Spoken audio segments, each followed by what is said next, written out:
Hello gamers, welcome to a brand new DSP video. Happy New Year. So let's get into it. It's a whole new year, new DSP bullshit. Let's get this show rolling. Well, let me tell you something, brother. Snort, snort, snort. Code drip. Snort, snort. I got the drip. Got the drip going. Tonight on the late stream, it is Street Fighter 6. Now, ladies and gentlemen, I have a big announcement to make. Big Ready for announcement.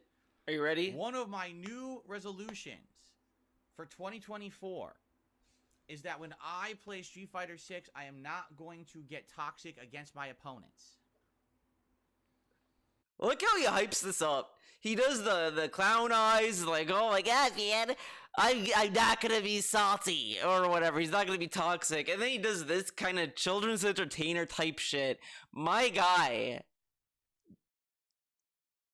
This is like not the way to go about this, you know? And he also said this like last year as well, where he's like, I'm gonna try to not be salty in Street Fighter 6. He did that like over the summer, all this bullshit. And now he's acting as if this is a brand new thing he's trying. Guys, he's not gonna insult the other player. You know, the reason why people called him out is just because he would just get mad all the time, and it was just funny. It wasn't like, oh, like some people weren't being serious, but there's a lot of stuff to go about how he handles shit talking the opponent. There's a lot you could say about it because it's just childish. Like, that's really what it is. He wins, he acts like a child who's on a winning streak, where it's like, whoa, man, yoink, that kind of bullshit. And then when he's losing, he's just crying about it. Whatever. Okay, let's get going. That's going to be tough, because Street Fighter 6 has kind of been the stream where I can let loose. Now, this dude is saying it's gonna be tough for him not to be toxic, but this dude brags how he's such a positive person. He's not toxic anymore. So how is this a new resolution? Or different?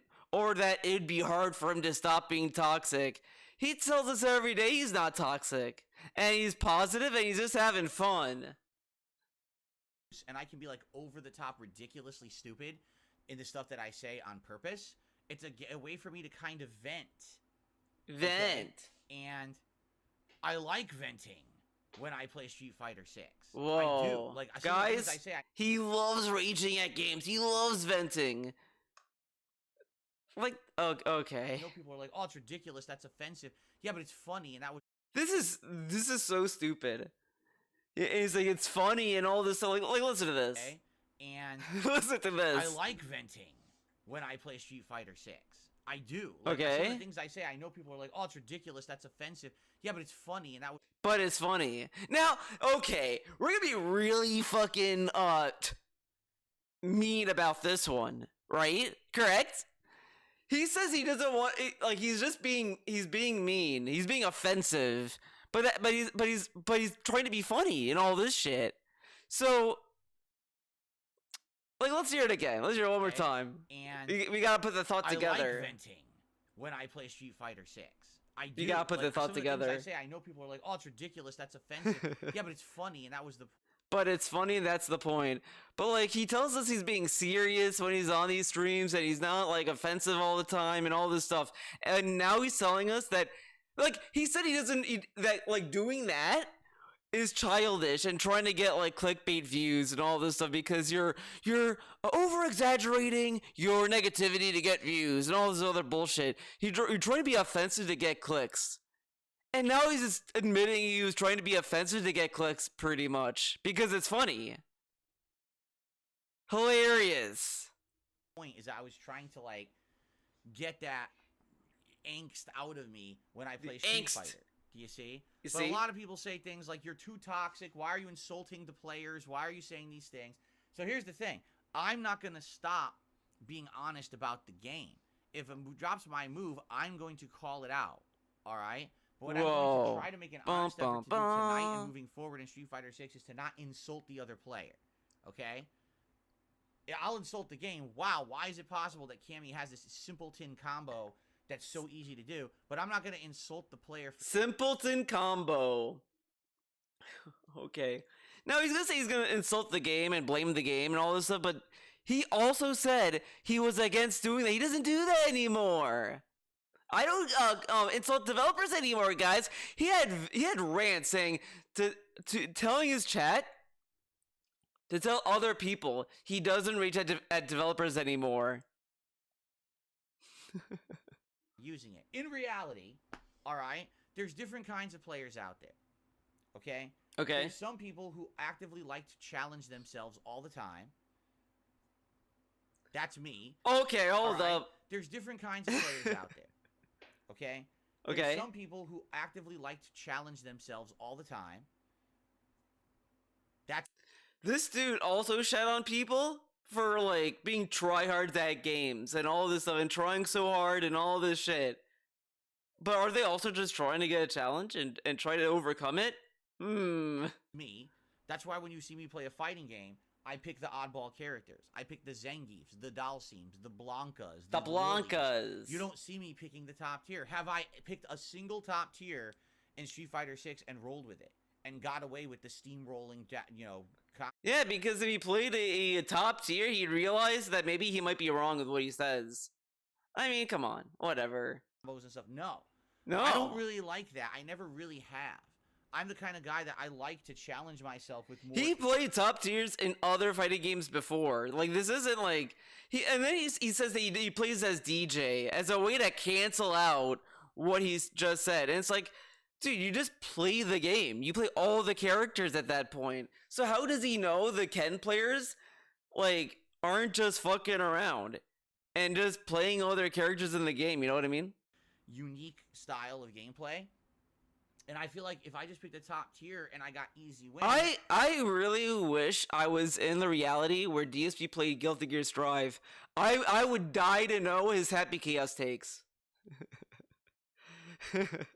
I wonder what DSP would think about if he played against Happy Chaos. I can only think of one reaction, you know what I mean? That's not fun to me. Do you want to play the game? I have fun just picking the top tier. This has been since back in the day, playing games like, Marvel vs. Capcom series. This is not how I want to win, I would never man. pick Strider. Strider Hiryu was the best character in Marvel vs. Capcom 1. I never picked him. I felt like he was too overpowered. Street Fighter 3 and Street Fighter 3 Second Impact, I would never pick Akuma or Ibuki. They were too overpowered. I would always pick other characters. So that's kind of how I've always been. Not always, because, in Super Turbo, I definitely picked some top tiers. But then again, I picked DJ, and he's not a top. He picked top tiers, but he also picked DJ. Okay. Yeah, but you picked the top tier anyway. You see? He's trying to, like, come on. So that's just me. That's just me, Reed. But here's the thing. Imagine he played Should Guilty I Gear. Okay, guys, Happy Chaos is bullshit. The stuff that's in the game? No, I shouldn't. And the thing is, I know that. Wait, what? But here's the thing. Thing. I fault others for just rolling with the stuff that's in the game? No, I shouldn't. And the thing is, I know that. He knows that. I'm not dumb. I don't know, man. At everything when I play Street Fighter. Do you understand? Like that. Okay. When people were like telling him to calm down, it's really just like, dude, like, you don't need to be that mad. But when people were even telling him that in person, he's saying, I'm not gonna censor myself, so that, like, you guys don't get the real Phil or whatever the fuck. He's not gonna be a shill. If you want to see someone kiss the game's ass, go to their streams or whatever. But it's like, now he's like, yeah, man, I'm gonna try to be less toxic. Like, dude, who gives a fuck? People were dogging on him for, like, just raging like a baby. Just yelling, which is a form of entertainment, in my opinion. But it's like, he became so fucking weird about it. Like, it really does kind of feel maybe DSP seeing an anger management guy, and that's what this is. Like, what if it's that? You know what I mean? Is the game that I can just say, fuck. Because these also feel like therapy sessions, and the thing I kind of realized with DSP, you'll notice it if you watch the daily wrap and the pre-stream the next day. Because the daily wrap pretty much serves as a rehearsal video for what he wants to say in the next stream, if it's that important. And I just wonder if this is like him rehearsing something to tell his therapist, or he's doing this with his anger management guy and then just took that and just said it to us, you know? But it's really fucking weird. the game, fuck the players, fuck everything, fuck, it's good to let that out. But then sometimes I get too angry and I get too upset and my adrenaline gets too high, right? And I just get too into it. And, you get a bad reputation. Now, here's the truth. I don't care about my reputation because I'm not in the competitive Street Fighter community. Everybody knows that. I don't care about the FGC. I have absolutely no aspirations to go to any tournaments or anything like that. Let's hear this again. Care about my reputation because I'm not in the competitive Street Fighter community. Everybody knows that. I don't care about the FGC. I have absolutely no aspirations to go to any tournaments or anything like that. Doesn't care about the FGC, but when they talk about him, he goes all hands on deck. He had so many rants because the FGC made slight jokes about him. Like, one dude was like, oh, come over here and I'll play Super Turbo Phil. And he's like, okay, this guy, he attacked me. And he did a whole pre-stream on that guy. I think it was a Guile win quote or whatever. He gets mad at him, mocks his, like, fucking setup. And the ways he praised it in the first place sounded like a dig at the guy. And then when, like, they're just like, okay, then come play me in Super Turbo. And he decided to take it very negatively and chat on him. And then he's like, yeah, man, I don't care. This dude had meltdowns over fucking FGC Twitter. FGC Twitter! Like that. Although if I went to a tournament, I probably would not suck, but I also probably wouldn't do great. I would not suck, man, if I go to tournaments. Okay, there's a Seattle FGC. Why don't you join them? Probably like middle of the pack, maybe win a few matches and then end up losing before I get anywhere near the finals, right? Right. Correct. But that's the thing. Like, a lot of people in the FGC, they just take, like, personal offense. I've actually seen people post up. This is so stupid coming from this guy. This guy, just saying that he doesn't get why people take personal offense. And this dude is like, Mr. You should be empathetic to other people and look at other perspectives and all this fucking bullshit in December, right? Correct? Fucking had all these stupid ass fucking segments. And then he's sitting there like, yeah, they get offensive because they're fucking pussy bitches or whatever the fuck. And it's like, I thought you were empathetic and all this other bullshit. How does he know that, like, they got really offended? Maybe they just didn't like you, and why don't you understand why they find you offensive? No, just fucking shit on them. This dude pretends so hard to be Mr. Positive and such a cool guy. But when people either make fun of him or have a misconception about him, instead of, like, responding it like a normal person and trying to clarify what they're saying or whatever the fuck, he shits on them. Like, this dude is ridiculous. Like, I just can't believe he's real. Half the time when he's talking, it's just like, it's like a channel for fucking ghosts to talk. Just random people. On Twitter. Oh my god, I can't believe the things that DSP says when he plays Street Fighter. It's like, now wait a minute. And now, the other thing that he might bring up in this, he got a little bit of a FGC Twitter presence, surprisingly, right? He mocked this new FGC guy, and then someone linked the video to that person and be like, yeah, man, look at this guy shit talking to you. And he's just like, lol, pretty much. And so this guy's irrelevant. And this dude has pre-streamed saying the new FGC needs to respect the old guard and not want to erase the old FGC heads and all this other bullshit. But he doesn't give any respect to new FGC players. He just doesn't give a fuck. So when he's told, hey, this is a big guy, he just mocks him and then says that they need to grow some skin. Grow some skin. But this fucking dude is demanding respect from all these random people, but other people need to have thick skin. Insane. No way. Come on. Hold on a second here. Number one, I said it on my stream. Okay, then this dude is doing this bullshit. Now let's think about this, right? Craig from the Side Scrollers did a debriefing stream the next day, right? On his own stream, right? Correct? So why did DSP get mad that Side Scrollers had opinions of him during their fucking stream? Or why did he care so much what they did on their own stream that's irrelevant to the interview even? Because like Craig said shit before, like after the interview stuff happened and all this other shit, and DSP was like shitting on the guy, and all this was saying, "Oh, can't believe they do this stuff," but they do it on their own stream. Phil, why are you upset? Why are you so mad that people are doing stuff on their own channels? Very interesting. I didn't go to a public area, right? I didn't post this. Yeah, he's only posting videos and streams on the very private, small little, like, you know, corner of the internet presence, youtube.com. This dude, you're uploading videos for people to see, and they can respond to it, stupid. This dude really sounds like he's just discovering the internet. For the first time, he's understanding what happens when you say something on the internet. That's why people like talk about like cancel culture and all this stuff. You say something out into the wilderness, and then you might have to suffer the consequences, man. Come on. Up on social media. I didn't call out this player personally. And this dude talks about cancel culture so much too, and now he's like doesn't understand how it works. This dude who has been saying cancel culture was some like controllable power that people have. And he's like, what's the internet at this point? Come on. In their content or anywhere else, even in the FGC, I literally just said silly things on my own fucking stream. But the FGC actually takes such offense at the things that I say that they... This dude gets mad about other people all the time, though. He was complaining about the FGC even before they even talked about him.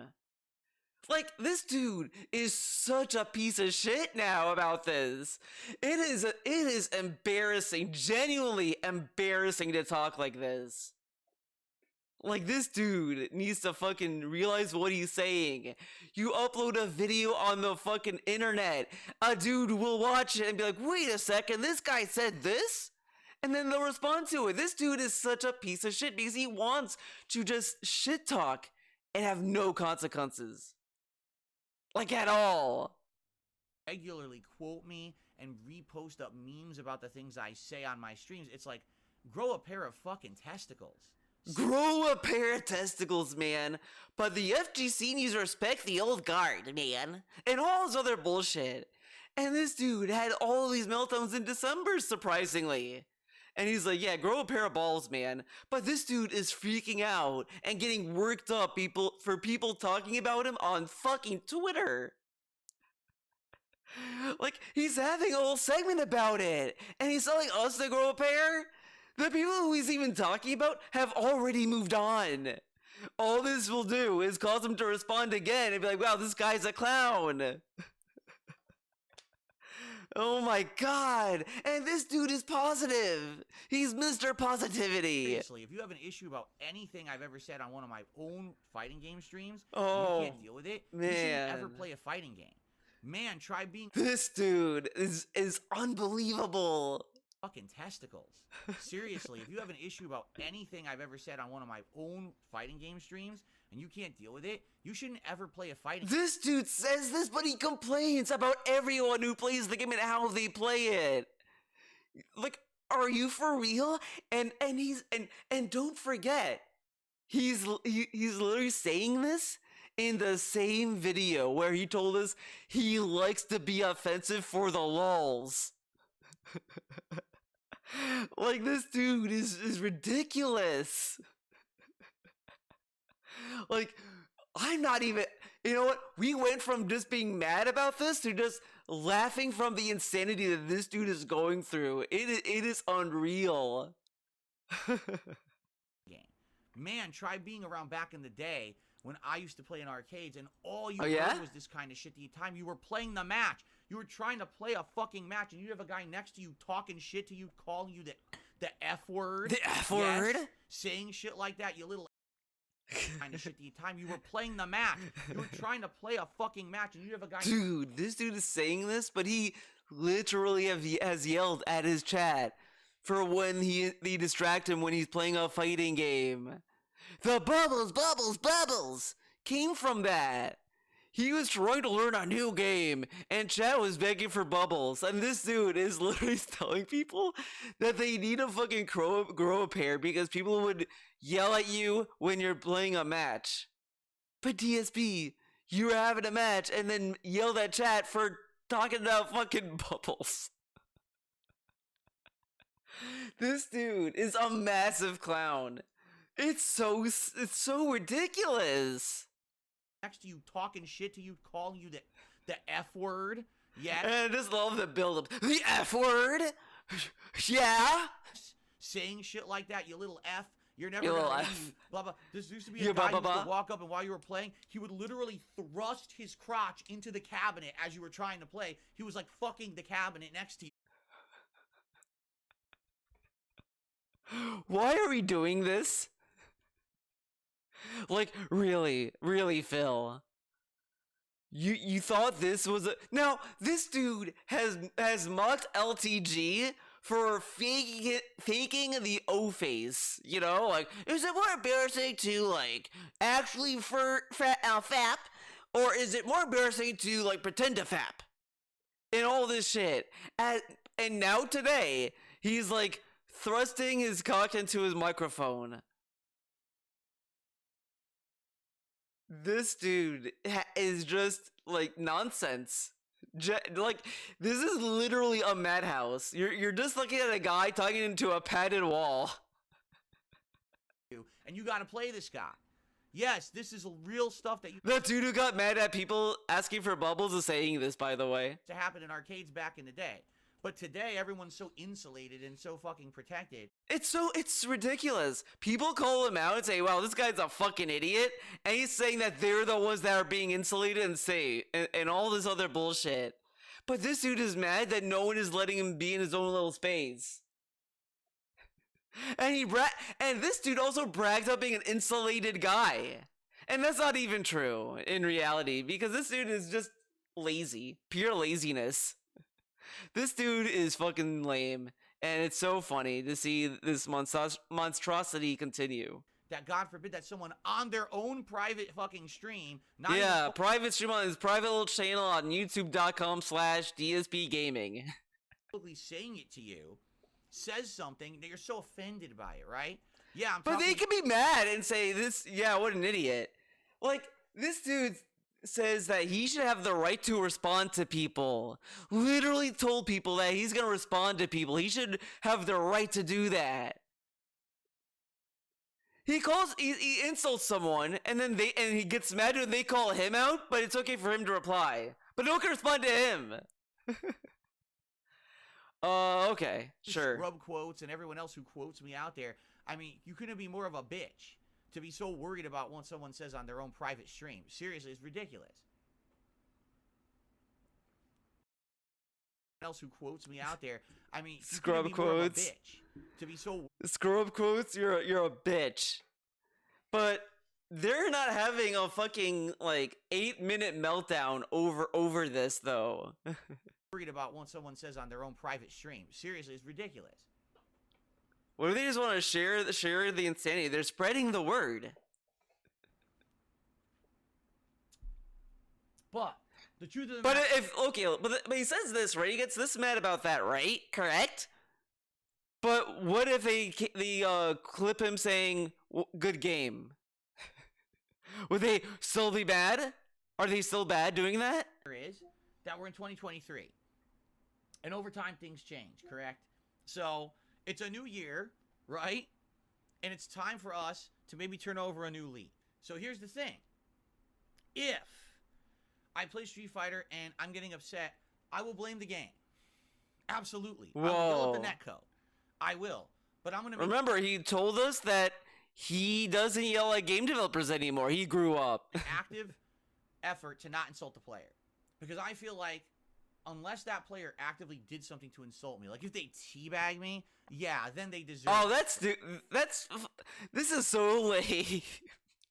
Yeah, they deserve it. Let's listen to this again. An active effort to not insult the player.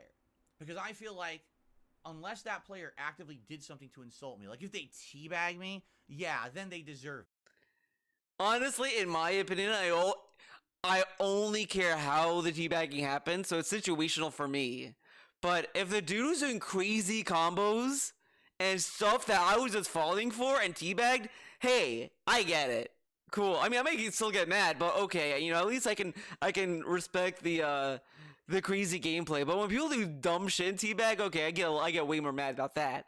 But that's a little bit different, and that doesn't really happen in Guilty Gear a lot, thankfully. Right? And if someone right, correct? But at least I'm consistent. I'm not bragging about how I respond to people like DSP's doing. He's literally telling people that he'll only be mad at people who teabag him. So we'll still get the baby rage. It's just gonna be even more ridiculous. Because the thing is, he acts as if like he rages all the time, but he only rages when he loses. Shit like that, then absolutely I'm going to be upset, and I'm probably going to yell at the player or whatever. Okay. Okay. But I'm not gonna say to the player, "Oh, how dare you pick Cammy and Mash Jack?" That's the game. The game is just unbalanced in that way that the top tiers can get away with simpleton combos, simpleton games. He's not making fun of you, but you're playing a simpleton character. I mean, technically, sure, it's not an insult directly, but I mean, it's a wild sentence to have. Play, and it's not the player's fault that they made. It's not the player's fault. It's not the player's fault that they played a character and they're just having fun. If I want to blame Capcom, I'll blame Capcom. But I shouldn't be insulting the players, okay? Again, he doesn't insult developers anymore. Remember all this stupid fucking bragging? Really shouldn't. Really shouldn't. If anything, it should be that I have to find a way around it. Now, here's the problem with the characters that I use. It's incredibly hard to get around it. Plus, I don't play enough. If I'm playing once or twice a week tops, and not even with the same characters, I'm not going to learn the strategies to stop. I played how many matches of Dhalsim? I still don't know how to stop that Cammy stuff. I have no idea. Right? No idea. Probably his worst matchup in the game. So that's what I'm going to do tonight when we play Street Fighter 6 at 6:45 p.m. Pacific time. It's Blanca. All right, it is Blanca gameplay, and I'm going to do my absolute best to not freak out. Freak out. Don't freak out, guys. Don't go crazy. Not get angry at the player. I might freak out at the game and the netcode and the gameplay itself, but I'm not going to insult the player. All right, I'm going to do my best to not insult the players. Let's see if I can stick to that. Now, this dude is saying this, and he just like also got mad that other people were getting mad at him. Now, okay, let's talk about this for a second, right? He is saying that the way he reacted, he realized he's wrong, right? Correct. People are like responding to his bad attitude, saying, "Wow, this guy is an idiot," or whatever the fuck, and he's acting as if he realized what he said was wrong, and naturally he'd say, "Oh, I'm so sorry," and all this stuff. But now he's just doubling down on the attacking. This is the same shit that happens all the time. Next year, maybe the year after that, he's gonna bring this up and say that he apologized for being toxic. But no, he didn't apologize. This is like how he responded to it. By just saying, "I won't get mad, but people are bitches." Like, dude, are we supposed to feel anything about this? This makes you look really stupid. And be more mature about it in 2024, okay? We'll find out. He does all this, say that he'll be more mature this year, but this is the most immature shit you could do. This dude still acts immature. This is what a child does. Even this whole thing. This is why people dogged on DS positivity a lot. Being DS positive. Because this dude will only pretend to be positive and then will just be negative again. This is just an empty statement that means fucking nothing. And it's very telling, correct? That he wants to do this at the same time he's gonna reduce the amount of times he's playing Street Fighter 6. This is like the fan service mentality. The second he calls something fan service, you know it's gonna die. You know it's on the chopping block. We're gonna get into this as well. The new channel DSP has opened, man. That's fan service. So it already kind of is on the chopping block and it needs to get off it. So the way it can get off it is if it gets memberships and all this other bullshit. But when he says this shit, this is just a fucking statement to make, and then he'll laud it over you, or like whatever the fuck, hold it over your heads as a good thing that you wanted. And then if he doesn't get attention for his fighting games, he'll literally say, "Okay guys, see, now get this. First, they say that I'm being toxic. I'm insulting the other players, so I stopped doing that." I'm like, "Yeah, okay, you're right? And now, they're not doing that. They're saying that that I should be toxic to the other player. You gotta have it both ways, dude. But, dude, if you genuinely felt the need to change, you wouldn't feel that way. You know what I mean? Like, come on. Here's the thing too. When I play Tekken, guys, just so you know, I'm gonna get spanked in Tekken nonstop. And then we're doing the meme with Tekken. I'm not good at the game and all this stuff. Okay, so why should people care about the playthrough? They'll say like why that it's not supported because no one cares or whatever the fuck. But it's like he's going into it saying he doesn't care. I'm not good at the game. I'm gonna be starting like from the bottom when it comes to Tekken. This dude won a trophy for Tekken, by the way. But this dude, it's like, what a statement. I'm gonna have to learn the game. I'm gonna start at the bottom. Yeah, dude. Everyone starts at the bottom when a new fighting game comes out. Stupid. Alright, and he thinks that, like, just because he wasn't good in the past games, he can't get good in this game or whatever the fuck. Dude, I didn't play every fucking Guilty Gear, and I didn't need to get good in all of them to be good in Strive. Like, dude, come on.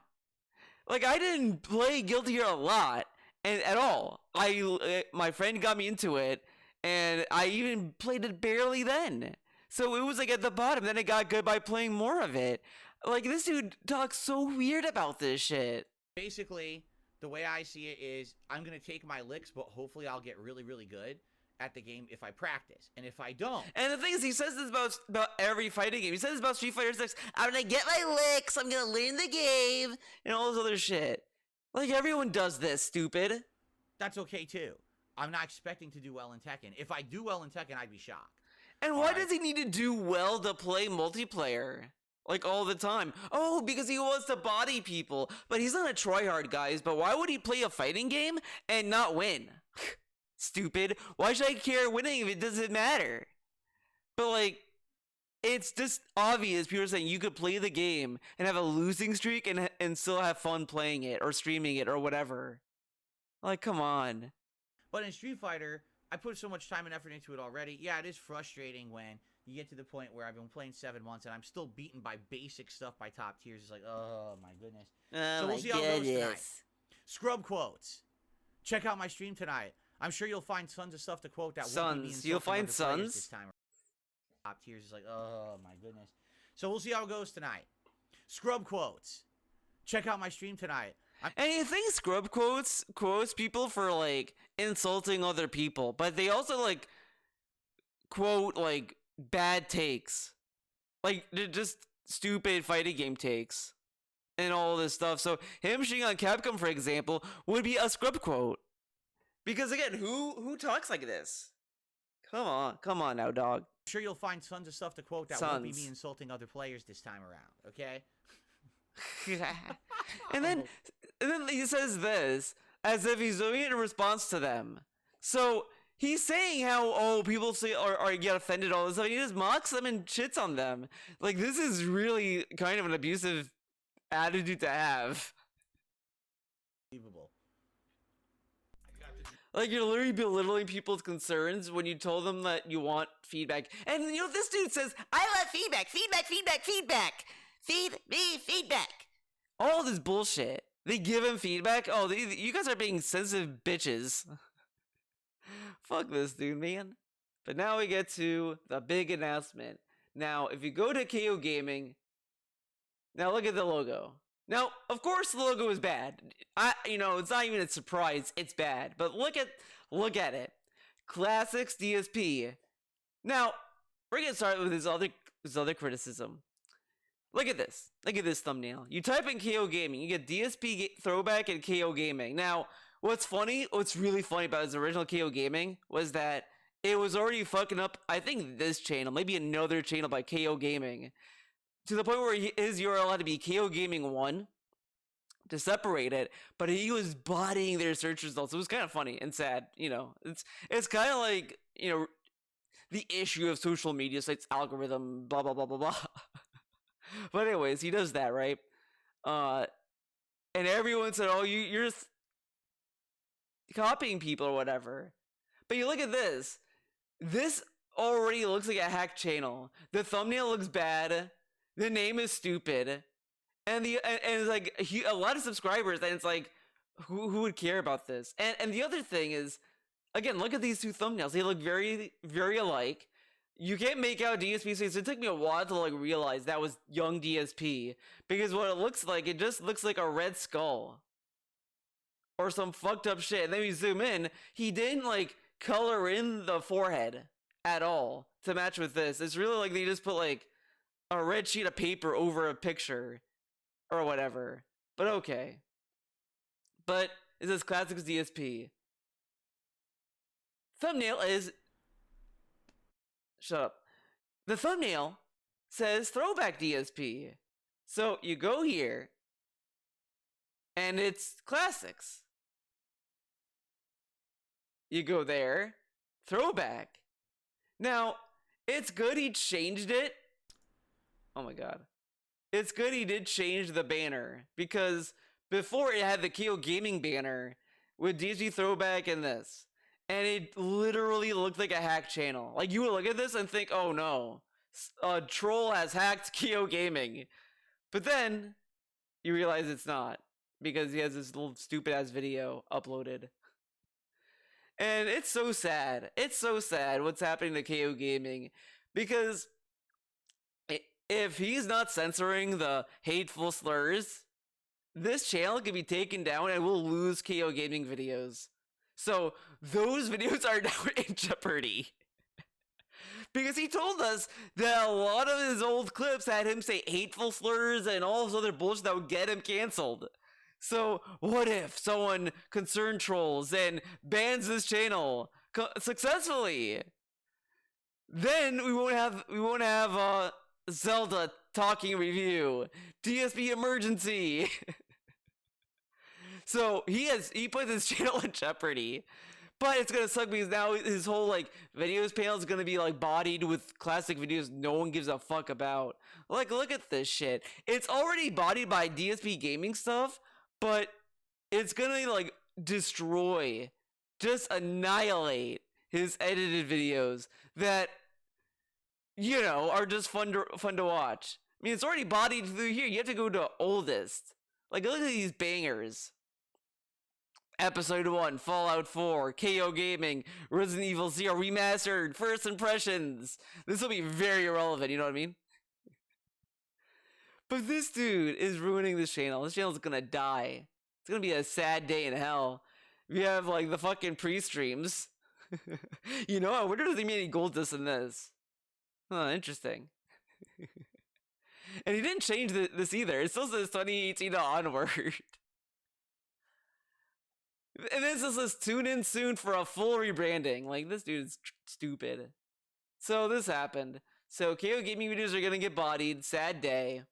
You have these little popular videos, and it's now gonna be flooded with his trash. The only thing I want, right, is the Blip TV gaming countdowns. If those get re-uploaded, I'd be so happy. Like, that's the only benefit I could see from DSP Throwback. I don't give a fuck about the playthroughs that he has that he's gonna upload. Oh, you have this, how you don't play for that. But you know what I mean. Okay, but let's get to the announcement. Tell you something, brother. Snort. Snort. Snort. Code drip. Snort. Snort. I got the drip. Ah, yes. I do have other initiatives and things going on literally right now. One of the big initiatives that we were talking about is that this year I wanted to find a way to provide to you. Oh my god. Literally right now. One right of the now. big initiatives that we were talking about. Dude, I'm getting off my high, man. This year Crashing I down. wanted to find a way to provide to you my lost Provide to you content. What do they lost call it? content, Lost or what do they call it? Lost videos, whatever they call it. media. The lost Media of Darkside Phil and DSP Gaming from back in the day. What does that mean? Well, back in the day, And also, I also want to highlight this, right? KO Gaming was already a lazy name for a channel. It was really lazy, honestly. But it is more creative than what DSP does now. DSP Gaming, DSP Reacts, DSP Throwback. Like, these are just lame, boring names. I mean, come on. Come on.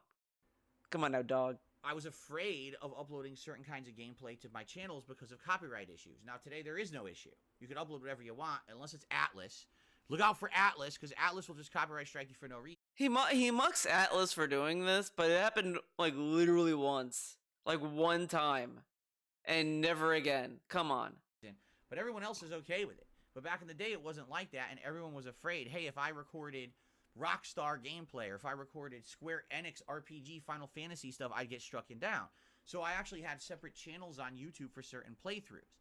And what ended up happening was, over time, sadly, those channels got hacked, taken over, and shut down by YouTube because some hacker... Because he didn't log in, he didn't, like, do anything to care about his channels because he doesn't use them. Now, this is, like, what people have, like, hated about leaving it up to the game companies to archive their shit, which is why people want backwards compatibility, because, you know. But DSP is literally that guy that would be like, why do we need backwards compatibility, man? Like, this dude is already said he doesn't want to log into DarkSidePhil to do anything. He doesn't want to touch the channel.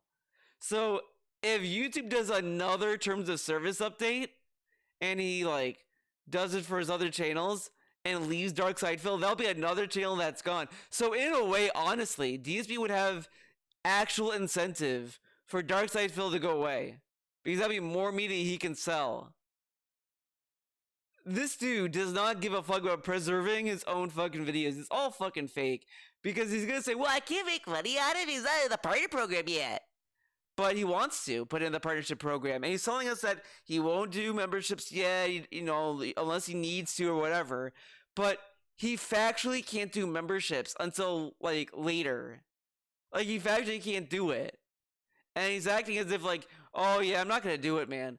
We know damn well once he gets it, he's gonna magically have an idea. A magical person in chat will suggest something, and he's gonna do it, and then he's gonna put it behind memberships. Pretty cool, huh? Would broadcast illegal sports footage on them, and YouTube shut the channels down.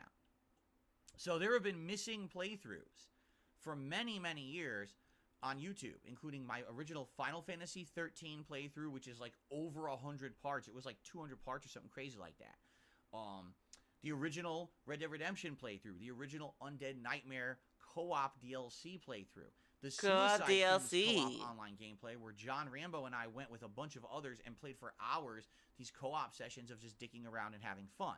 And the original LA Noire playthrough, among others. There's actually other content that we found, including playthroughs I never uploaded, like part of a Kung Fu Panda playthrough, and also some vlogging and stuff that had just been lost to time and was never really live anywhere. And people for years have said, will you ever re-upload? And I was like, well, I don't want to upload that to this channel. That content is so outdated. It's with a camera. It's 10-minute clips. It sounds... But you can literally find that content on this channel, though. Whatever. Terrible. The commentary style is very different. It wouldn't make sense to be uploading... But then why do you want to do that to KO Gaming?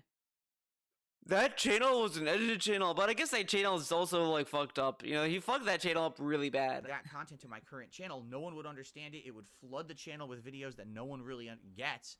So what do? So I've decided, ladies and gentlemen, that I am going to officially rebrand one of my legacy channels. Okay. Now, what's really funny about DSP rebranding his channels, he said that businesses are failures if they have to change their business. When other streamers change their business, upload a new channel, all this stuff, right? That they're all fake and they're all failures. They're failures. Rich, Review Tech USA is a failure because he rebranded his channel from this to that. He rebranded 2 channels at this point. DSP Reacts and DSP Throwback were actually a vlogging channel and KO Gaming. He rebranded them. So is that being a failure? So then it is a 10-year failure, dude, because it happened during the 10 years. Official, starting today, even though there's no content over there. DSP Throwback didn't happen in 10 years, but you know what I mean. As of this morning, KO Gaming is no more. Ladies and gentlemen, I present to you DSP Throwback. Now, why didn't they ask the KO Gaming viewer base if they want this to happen? Shouldn't they have a say? Okay? You can now find that YouTube channel at youtube.com/. And we're doing the stupid finger shit. Dude, no. Stop this. This isn't gonna help anyone. /at DSP Throwback. Right? That's the new channel, even though it's not really a new channel. I'm rebranding. And this is also kind of bullshit too, because it's getting artificial support from ghost accounts. This is so stupid. He's not even gonna open a new channel, a brand new channel, because he probably doesn't know it. He probably would be afraid to do that. That's too scary. Because then you'll see actual subs, even though he'll probably get botted too. Channel as of this morning. Now, there's nothing new on that channel whatsoever. I just want to forewarn you. You're gonna find over there old playthroughs from 5+ years ago, from a time when this channel got suspended erroneously by YouTube, and that had to get fixed up. And then before then, you're going to find a bunch of edited style content from 2016. That's really where the KO Gaming channel came from. There was a whole year that I was doing edited reviews and countdowns. So there's content over there. And I will urge you, give it a look. Okay? I think you should. Maybe you'll enjoy that content. It's from a bygone era. It really is. But that channel officially now is going to be rebranded as DSP Throwback, okay? And what's going to be on that channel are all these legacy playthroughs plus other content. So allow me to explain. I am not going to just upload the raw playthrough footage. Listen to this. That channel are all these legacy playthroughs plus other content. So allow me to explain. Okay, what's the other content? Let's have him explain. I am not going to just upload the raw playthrough footage. I'm going to do it differently, okay? Dude, this dude did a fucking duck lips, man. Look at this. So Look at this. Look how pretentious this is. I am not going to just upload the raw playthrough footage. Duck lip. I'm going to do it differently, okay? Whoa. With the help of some others, so I don't want... This is stupid, too. This is really stupid. I don't want to lie here and take credit. I'm not doing all of this myself. Okay? Of course not, because you're stupid and you like having slaves. Okay? I've been approached by a few parties who are very interested in seeing my old legacy content get restored on YouTube and not only restored, but be improved. This is really stupid. So he's gonna talk about, like, he's gonna AI upscale the footage, which, like, you know, we're not doing AI debate. No, we're not doing that. Fuck that. But this dude, the footage could be worse. Because you're running it through a fucking machine and hoping for the best. And like, AI is not really impressive. I'm gonna say it. Like, I'm not gonna tell you what to do or anything like that, but I never really like the look of any of the AI stuff I've seen. It just looks ugly. It's like, it's, you know, not for me. You know what I mean? So him telling us that he's gonna remaster the footage with AI, I'm just having no hope that it's not gonna look fucking stupid, because it's also like just taking bad footage and just making it slightly better, maybe. And who knows what it's gonna do to the actual footage, because it's a camera filming a TV. So there's already like nonsense there in the resolution. So are we really gonna trust what the AI is gonna determine when it runs it? You know what I mean? Like, it would just look really weird. And it's gonna be to the point of, like, why even fucking bother? You might say, what in the holy hell does that mean? Here's what I mean. This is him just wanting to have another industry buzzword to spew at you. It's gonna be remastered. You know, like the remaster films and all this other shit? He wants to be that guy. Yeah, man, I remastered the footage. Let's say, for example, okay, I'm gonna upload Final Fantasy 13 over there. Okay? Oh my god, dude, you think he's gonna do the same meme of, like, okay guys, he's gonna name these playthroughs remasters. Like, oh, we're doing Final Fantasy 13 remaster playthrough or whatever the fuck. And it's just gonna be that. And then when he's doing, like, when he's playing the game again on DSP Gaming, he's gonna call it a remake. So he's like, we're doing a remake playthrough, and we did a remaster playthrough on DSP Throwback. This dude is gonna be so cringe. I'm calling it right now. He's cringy ass, corny ass, business buzzwords. All right. So the parts of Final Fantasy 13 are only 10 minutes long. Okay? So here's what's going to happen. I'm going to upload a whole bunch of parts, but those parts, instead of only being 10 minutes long, will be edited together into longer videos. Probably not an hour, but maybe we'll make them more digestible. Maybe we'll make them like half an hour. All right? Half an hour? Why half an hour? You do hour-long playthroughs. Why not do... oh, it's to milk. It's to milk a human. All right? We're going to attempt to take those videos and run them through a program that will sharpen the visuals. A program, yeah, that's what people do. When you see like a 4K remaster of like Pulp Fiction, Quentin Tarantino just put it through a program. Didn't do any editing or anything like that. Didn't like, you know, do any handiwork. No, just a program. And upscale them to look better. So these are the old days when I had a crappy 720p camera pointed at a television. Instead, it's going to try Now, this dude also complained about Star Wars for, like, doing all these changes. Isn't this, like, similar to Star Wars, man?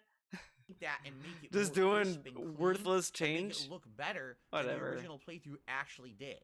It's not going to change the content, okay? It's not. It's going to be the same commentary and everything. But what we're going to try to do is make longer videos and attempt to make them look better for a modern audience so it's more visually appealing to you rather than looking at Peach Fuzz on the screen. In addition... But what if that's better, though? Instead of it just being Final Fantasy 13 part 1, 2, 3, 4, 5, 6, 7, 8, 9, 10, 11, 12, 13... And what if I'm a purist and I just want just the original footage? You know people do that with movies too, right? Where they are like, well, I want the original resolution. Whatever. It's going to actually have thumbnails and everything. It's going to look better and be shorter. It'll basically be way more digestible content for 2024. Okay? This is an attempt to see if people would watch my old content in this new style. All right? I don't know if they will. Now look how lame this is too, because this is just he's saying that he wants to upload his lost content and all this other shit, but now he's talking about how, oh, should it, like, to see if people are interested and all this up to milk. And it's like, dude, if you cared about preserving your fucking content like you claim you do, you would just upload it. Like, I don't really care about my DSP videos, honestly. Like, if they get taken out, they get taken out, whatever the fuck. But let's say, right, that happened. Or there's DSP videos I didn't upload. And it's like, okay, 5 years down the line. And it's like, you know what, I haven't uploaded these. I'll upload them anyway. I'm not gonna sit there and be like, oh, will people care? I don't talk about DSP anymore. Should I upload these videos? It's like, dude, these are old videos. Fuck it. Like, come on. Good. All right. Excuse me. But it's a good experiment to try for the new year. Okay? So that's idea number one, is to basically take the classic playthroughs that are missing, the lost media, re-upload them, edit them into longer videos, make the visuals crisper, add thumbnails, and now it's more modern. Now, the thing that's funny is that another dude is doing that. So a dude is volunteering himself to do all these edits for every playthrough. Now, there was a comment posted on his YouTube. I don't know if it got approved or not. You may have to look for it, but he brings up a good point saying that, is this a feasible thing if you think about it? Because how long until, like, what if, like, all these people who volunteered doesn't want to do it anymore and no one else steps up? Then the whole channel is gone. Which, again, it goes back to my point of, like, if he truly cared about preservation and all this stuff, he'd just upload it. But no, it needs attention, it needs to do this, it needs to do that, it needs to get his partnership back, and all this stuff. Then he'll do it. Okay? Still the same gameplay, still the same commentary, but it'll be a new way to experience that content. So that's number one. Number two, since the whole rebranding of the channel now is DSP Throwback, the whole idea is to kind of experience what old-time YouTube used to be like. So what I'd like to... And this is complete worthless content. He has talked about old YouTube everywhere. Everywhere in his fucking career. Go to, like, the 15-year anniversary stream. He talks about it there. He talks about it all the time. And even then, no one cares. Like, no one fucking cares anymore. People already discuss old YouTube. Oh, I miss the old algorithm. You can't find old videos anymore like you could in the old days. All this shit. We've all talked about this already. Who's asking for this? And like, what's so interesting? It's to a point, there's more interest in talking about the change between Twitter and X. And you can talk a lot about stuff if you really wanted to. But YouTube has been visually the same, and it's just been changing. It's not like, whatever. Come on. Is from time to time go on that channel and maybe do a random stream where I talk to the audience and explain to everyone what it used to be like 15 years ago as a YouTuber. And it's gonna be fake opinions. This dude embellishes stuff in the past when he wants to sound more meaningful all the time.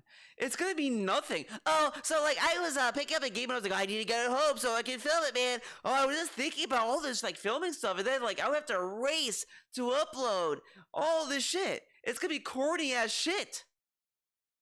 How different was the site? How different was the uploading experience? What was it like interacting with people in the comments? What was the general vibe of the... They were positive that, and then when we get to the playthrough during the 2013 or whenever he wants to talk about that in his retrospective bullshit, he's like, okay, guys, so it was this year, 2013, and I was at the peak of my game. The peak of my game, man. Then, I just so happened to play a little game you may have heard, Metal Gear Solid 2. Yes. So I played the HD because the HD version came out at that time, right? And people were asking me. When I played this game, it pissed people off. You had people making the very first, this is how you don't play. And I did not respond at the time.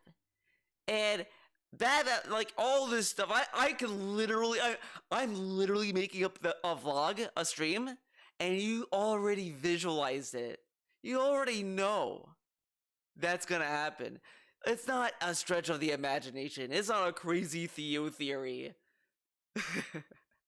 Site, right? What were the problems back then with being a YouTuber as opposed to today? What was it like if you wanted to make a living on YouTube? Was it even viable? Well, things wasn't even viable, dude. He said he was making the gravy train, baby. And he clearly made a living. He made a living doing it. It's like, this dude is so stupid. Okay, I'm getting this. Oh yes. And then we got this. This is like when you grab tits for the first time. Very, very different back in the day when you started on YouTube compared to today.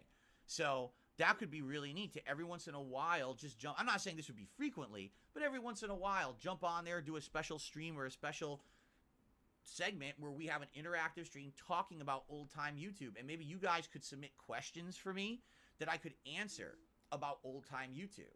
Okay? Oh my god, this is so lame. 2. Now here's idea number 3. Now this one is very interesting, but I don't know if you guys would be interested in it or not. But here's idea number 3 for that channel. Okay, and I just came up with this one last night. Okay? Okay. Once we actually have some of my legacy Lost Media playthroughs up on that channel, I could do a special stream, maybe every once in a while, again, not frequently, but every once in a while, just for variety, where we go back and we actually do a live react to my old playthroughs. So he could sit there and be like, oh, I could say this today. Again, this is back then where racism was cool, okay? This is back in the 1920s. The Great Depression segment. Oh my god, this is like this. It was crazy. It's gonna be shit like that. I watch myself play the old games, and react to my old style of commentary, my old like look at his retrospectives he's done. It's just and then every video is just him getting bored, literally bored. Like you could see it in his face. Okay, let's see the way this. Okay, you're gonna go over here. Okay, let's go over there. You know, it's gonna be shit like that. It's never gonna be like him giving insightful commentary because there's really nothing to give. He's playing a video game. He's acting as if like he made a movie and he's commentating on a childhood movie he made or some shit.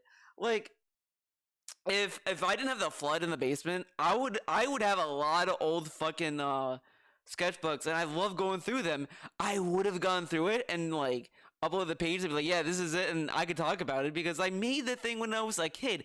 Like I had a whole comic series that was kind of a knockoff of Metal Gear Solid. Like you could definitely tell when I made that comic, I was a huge fucking Metal Gear Solid fanboy. I would have characters named like Big Master Lion. The main character, the very first main character was Jason, and then he had a brother, Mason. Then he had another brother, surprisingly, Rayson. You see, very good names. These are very clever names. I was a very smart kid, okay? And they would go on adventures. A dude got shot in the head, and then he said, damn. Shot in the head. Word bubble. Damn. Style of gameplay. Okay? Okay. I know I'm gonna cringe like crazy at my old commentary and shit. He says he's gonna cringe and all this stuff. You know, sometimes I look at my stuff and it's stupid and dumb, but there's kind of something fun about it. And this dude's like just already willing to hype up embarrassment for this. And it's like, dude, shut up. Well, you can't even stand by your old self. Like, come on. Yeah, everyone was cringy when they were younger and all this stuff. Whoop-de-doo. Seen it yourself. When people say, hey, go, here's a clip suggested, and I watch it, I'm like, oh, God, I can't believe the stuff I used to say for a different kind of audience back then, right? And this is, again, fake attitude, fake behavior. This is fake shit. Because, like, this dude is just saying this because it's old videos. If he was acting like that, like, yesterday, let's say, he wouldn't respond like this. So how cool would it be to see 2024 41 to 42-year-old Phil commentate on 27-year-old Phil playing games and being an irreverent, over-the-top, immature, offensive asshole, right? And again, why does he want to show himself that badly? Like, self-deprecation is, like, fine, like, you know, whatever, but you don't need to do it, like, as if you needed to live. Like, once that becomes your personality, that's kind of when it's over, in my opinion. Because like, no one is gonna want to sit around something that's like, yeah, man, I'm so stupid. Yeah. Oh, yeah, I'd probably do that because I'm so fucking stupid, right? And if I did that over and over, like, how endearing is that? Like, that'd be a fucking nightmare. That's like hell on earth.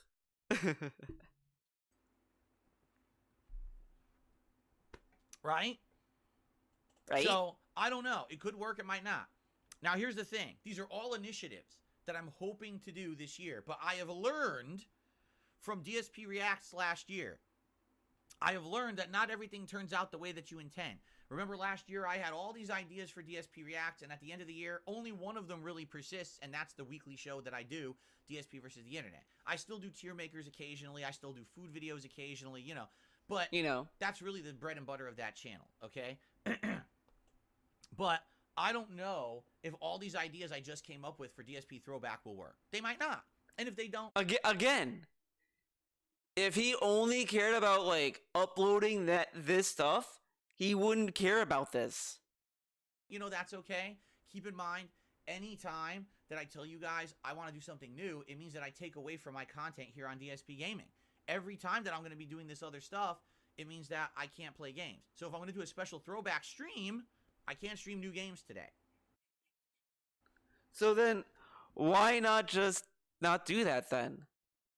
Because again, who's asking for these throwback streams? Nobody. Factually, nobody.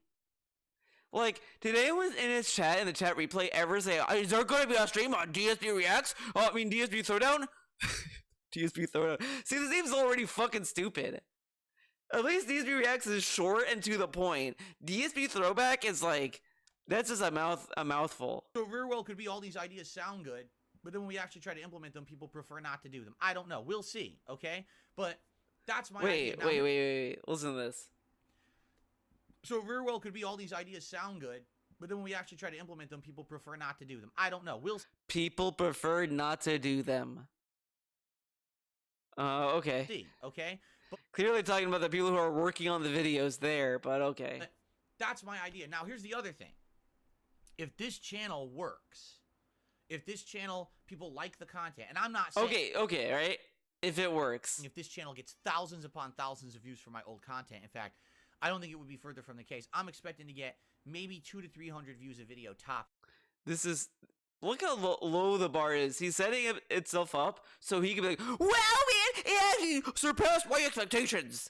Yeah, if I expect 1 view on a video and I get like 3 views, that would blow... That, like, of course, 3 is bigger than 1. So of course I'll be surprised. But it's like, come on. On that channel. I mean it too. Like, I don't think a lot of people are going to go out to watch my legacy content. But if it gets a regular viewership and people are over there and they like the channel enough, I would be willing to basically kind of do more. Meaning... See, he'd then be willing to do more. But I thought you wanted to preserve your old content. Why do you need people to want more to do more for something you want to do? We could actually get the channel enabled with memberships and other special features for members. He wants to enable it for memberships. Now this dude, let's listen to this again. Over there and they like the channel enough, I would be willing to basically kind of do more. Meaning, maybe we could actually get the channel enabled with memberships and other special features for members, which, you know... Special features for members. Now, he said later on, I don't know if he says it in this fucking pre-stream, but I think he said it, like, during the night stream sometimes, where he said, I'm not willing to turn on memberships until I have to. I think he even said this in this video. He just wants to get to the partnership, but he doesn't want to do memberships until he has to. And it's like... So you want to do it then? Because he's already having membership ideas. At first, I'm not really planning on doing that, but maybe yeah, we could. He can't do it. He's not thinking about it because he factually can't get memberships yet. You see how stupid this is? Again, this is like a lazy man's boycott.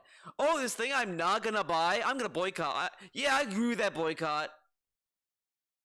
Like, you're already not gonna buy it. So, like, why are you bragging, dude? Come on. Or whatever the fuck.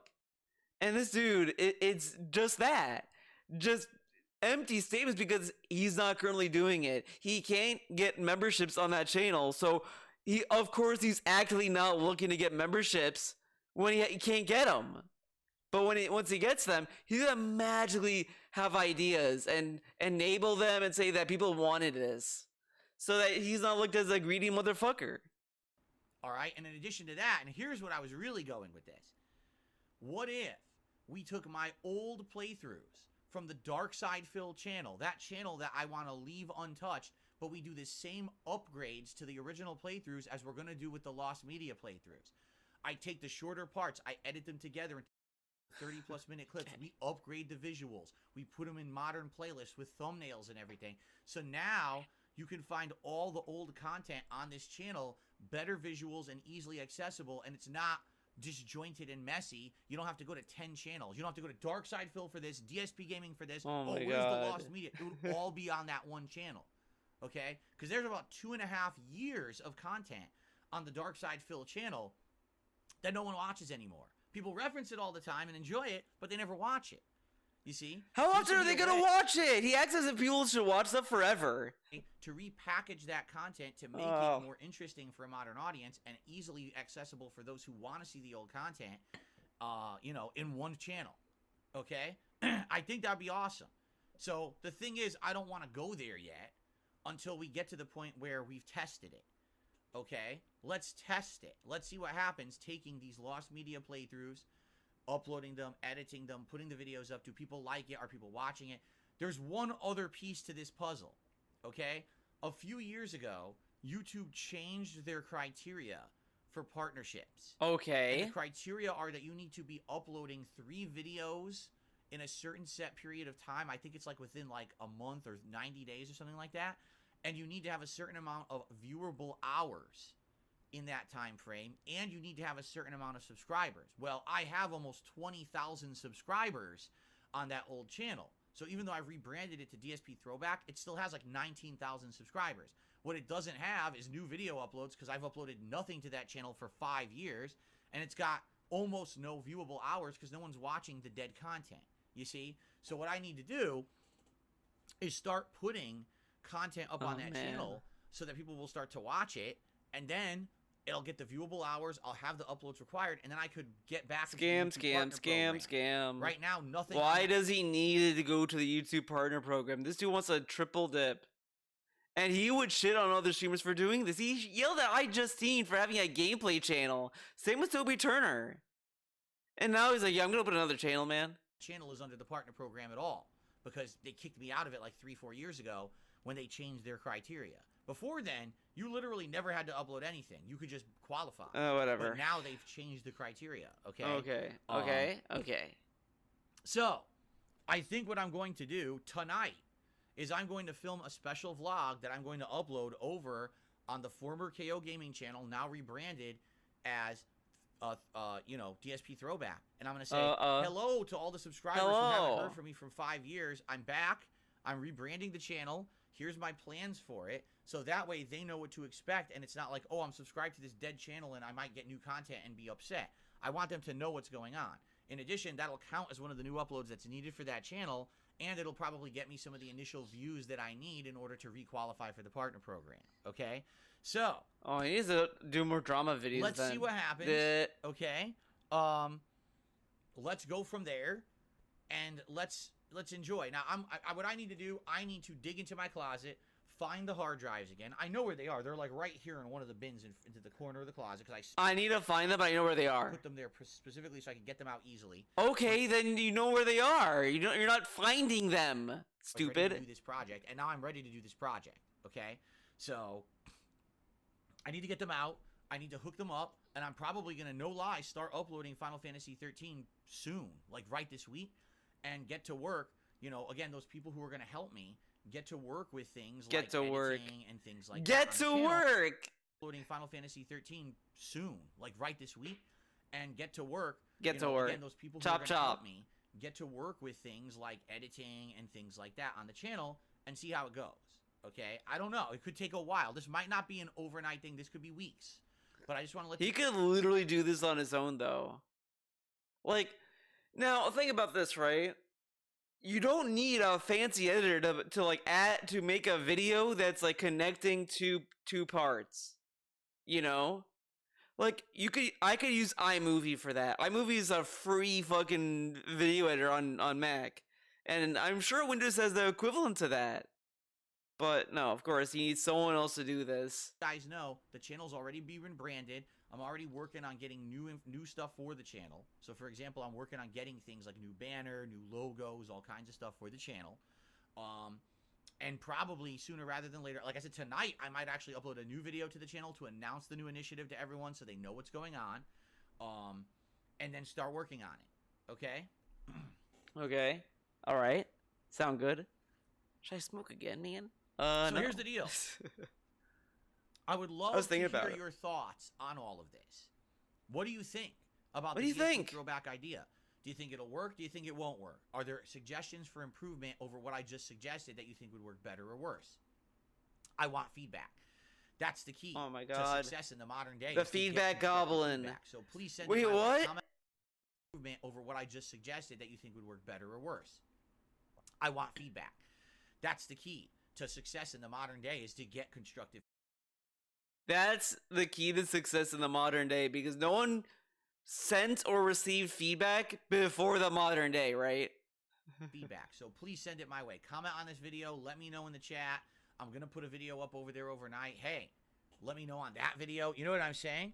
And go from there. Demon in the Corner says, you can have memberships on Demon in the Corner. I don't think I would want to enable memberships on that channel until I actually have a reason. Listen to the stupidity coming from this dude's fucking mouth. He said earlier that he has membership ideas. to enable memberships, blah, blah, blah, blah, blah. And now we're saying he doesn't want to do that. You want to know why? This dude just got called out for being greedy, and he wants to say, I'm not greedy. He wants it. That's the thing. If that dude didn't say that, and it was a different question, like, will you, like, I don't know, it's worded in some way. Like, oh, what do you think about having memberships? He'd say, yeah, he'll think about it. Or whatever the fuck. But now he's telling you he's not only gonna do it if he needs to. Yeah, because you can't now because you can't get memberships now, stupid. And initially I wouldn't, even if I got my partnership back on that channel, I probably wouldn't enable memberships because I have nothing to offer anyone, right? No, I know what he would offer. I know. I'm not gonna say it because I'm not gonna throw the idea out. Because I wanna see if I'm right on this one. I don't. Until I have ideas of how those memberships could be employed, I don't see how I would do that. What I would probably do is just say, hey, you want to do a super chat? That's enabled. A super thanks on one of these videos? That's enabled. If I happen to do a live stream over there, you can contribute if you want. But really, it's about ad revenue. It's about getting ads on those videos. Because these are videos that are going to be effort, you know, editing them together, running them. What effort? You're not doing it, though. What effort? Finding them and uploading them? Anyone could do that. And he's like, oh man, it's not gonna be worth the effort. He could do that as he's uploading other videos. Like, yeah, because this is such a big deal. Okay. Thing to make them look better. That's effort. You know? So hopefully that would work. Okay? And no, people are afraid. They're like, are you gonna delete the original channels? No. I've told you guys. No. But if YouTube changed the terms of service, I'm not going back in there. I want the original channels to stay there forever and just as long as they can, you know? I don't even want to touch them. I don't want to do anything to let the Dark Side Phil channel stay there as the original archive. So if you actually want to watch the original, you can. But this will be a way for people who maybe like the old stuff and want to see it in a new position. Because I think they were saying that there's a new terms of service that's either coming to YouTube or it's already in effect. I'm not 100% sure, but it requires you to log into your account like every so often so that, you know, they know you're there. And if you don't log in, they're going to delete the channel. I think it's something like that. So, bye-bye Dark Side Phil if that's the case. More digestible way to do it. For those who've never seen the old content and want to see it in a more modern way, they can watch it here, you see? But I am not going to be destroying the old content in any way, shape, or form, nor is this any kind of a money-making deal. It's not. Like, for me... It's not a money-making deal, but let's get into partnership status. And then we can consider thinking about memberships. But it's not a money-making venture. But I'm only gonna like release the videos piecemeal, and you look at like how exciting people are about it, blah blah blah blah blah. If I make $100 extra a month on this channel, that would be cool. You know what I mean? It's not about that. For me, it's like I want to have my content. I need it too. Viewable and accessible. People have been asking this of me for many years, and I just haven't really worked on it. And now it seems like this is the time to kind of put effort into it that I can do it. Okay? Okay.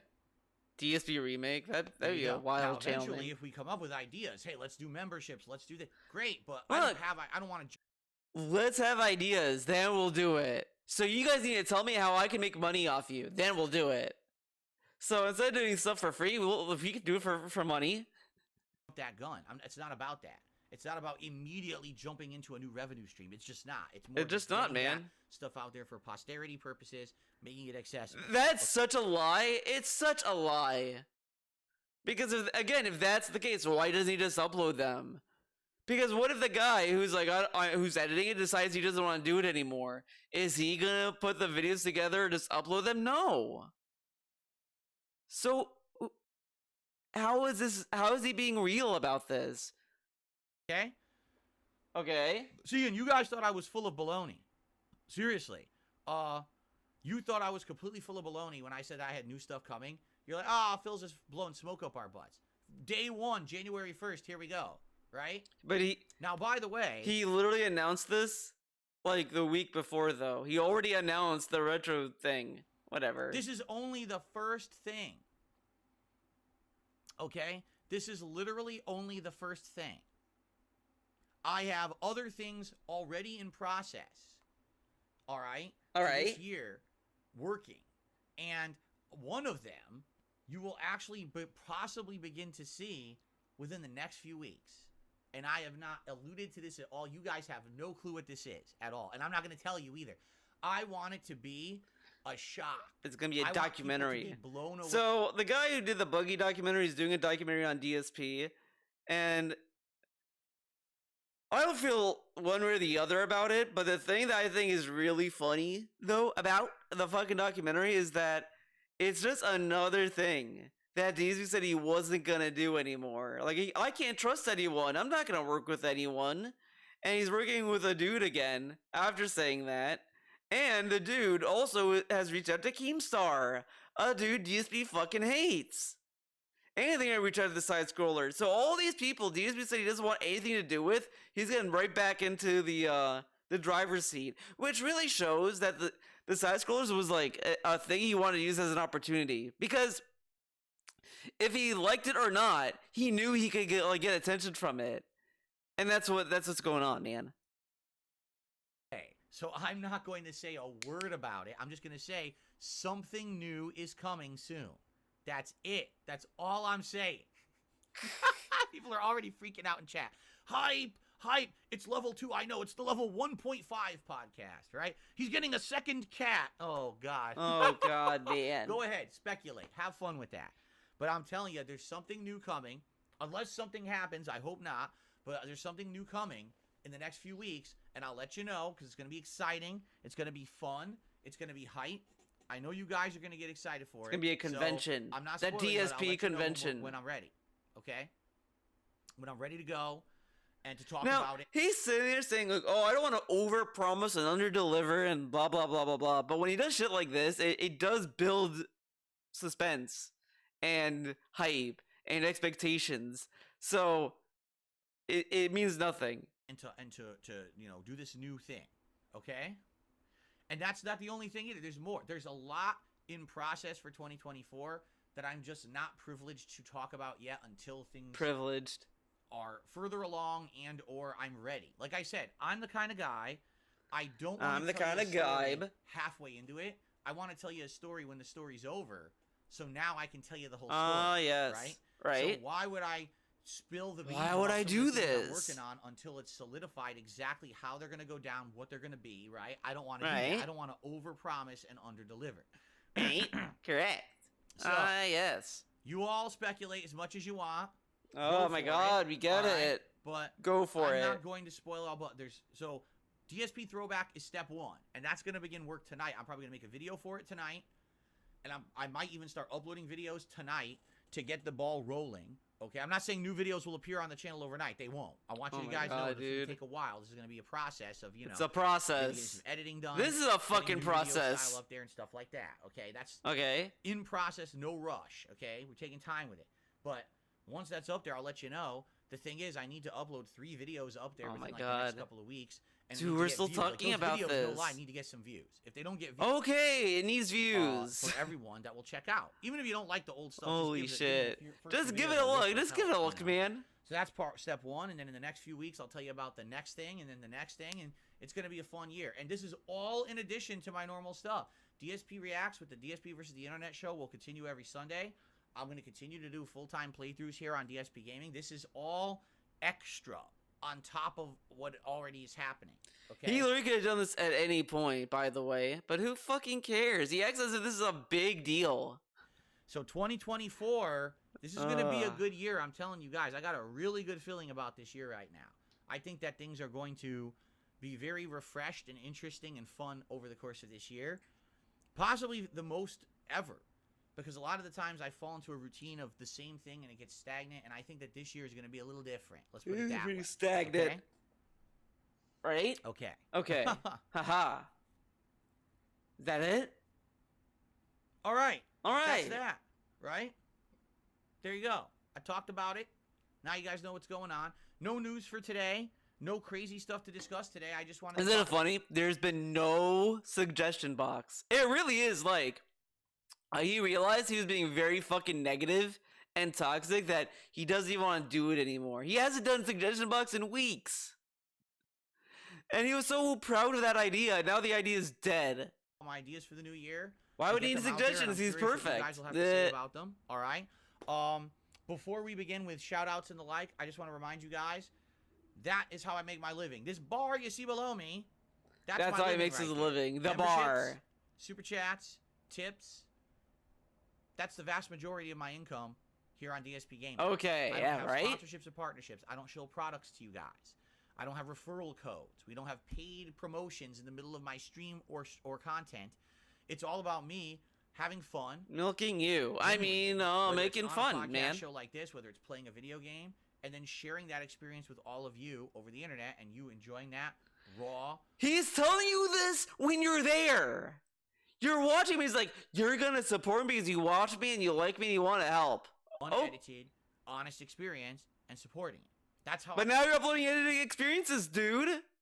And he's running a program on it.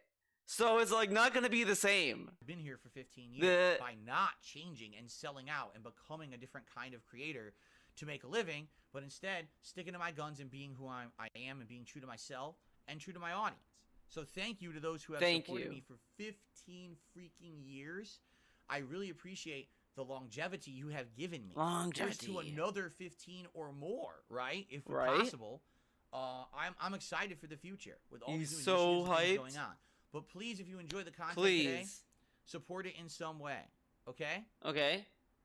Sound good? Pyramid hands. All right. Oh my god, he does the fucking ASMR. Okay. My goals for Fuck today, off. We can hit 745 members, and that's including both streams, both the Baldur's Gate 3. Both. Toxic to the players. So. Wait. Non-toxic, in advance. My goals for today. If we can hit 745 members, and that's including both streams, both the Baldur's Gate 3 and the Street Fighter 6 non-toxic, non-insulting stream. I guarantee you, if it doesn't like pan out for him, he's gonna hold it over their heads. I try to be not toxic, and no one supports, and now they're telling me that I should be toxic. Duh, stupid. But I thought you wanted to be less toxic. Like, why is he hyping this up? I thought this was supposed to be like a genuine resolution. Like, this is why no one gives a fuck about this. Yes, I'm actually gonna say that my non-toxic Street Fighter 6 stream tonight, I'm going to try not to be toxic to the players. So, we'll see how that goes. Yes, if we can hit 745 members, whether you become a member today, for all the awesome benefits, I'll give you a shout out if you do better. Thank you these methods, and thank you in advance. Okay? Okay. Fair enough? Fair enough. All right. Now we get to the podcast. There was a segment I wanted to talk about. Now, I don't know if this is going to, like, fucking behave. We got Skip Juice. Don't worry. So let's get going. Let's talk about last night's Street Fighter 6 stream. Because this really was a mixed bag for me. I mean, have you ever heard of the term mixed bag? Have you ever heard of the term mixed bag? Have you ever heard of it? You guys ever heard of that phrase? You know what that means? This is the definition of that term. So, first half of the stream, okay, I made a commitment that this new year, commitment. in Street Fighter particularly, but hopefully in all fighting games, all right, I'm going to make an effort to not be toxic towards other players. Now, that doesn't mean I'm not going to shout out the netcode when it's not working. It doesn't mean I'm not going to say, oh, it dropped my input when I actually did it. But I'm not going to be toxic towards the other players and say, oh, these people are awful and, you know, insult them and stuff like that. Insult them and stuff. That is going too far. And I really hammed No, that's going too far. I thought that you should be pussy bitches, man. Last year playing Street Fighter 6. And he said this last year too. Oh, I'm gonna try to not be raging anymore and all this other bullshit. And now he's hyping us the same shit again. Over the top a lot of times, saying ridiculous things. The thing is, when I play Street Fighter 6, I feel like I'm letting loose. This is my one stream where I can be silly and irreverent and over the top. Very similar to how I used to be back in the day. That's how my Street Fighter... I thought you would get canceled if you did that today, Phil. He says that too. This dude is so lame. He wants everything to be like a bit. Oh, I just did a bit, guys. Like, fuck off. He gives so many people shit for, like, dyeing their hair and acting like a cartoon character and all that's fucking bullshit.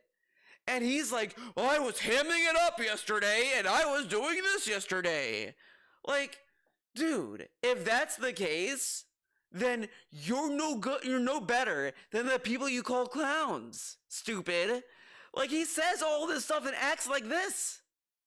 And then he's like, oh yeah, man, I was hamming it up. Like, if Dr. Disrespect came out the next day and said, I was hamming it up, he would be so fucking smug.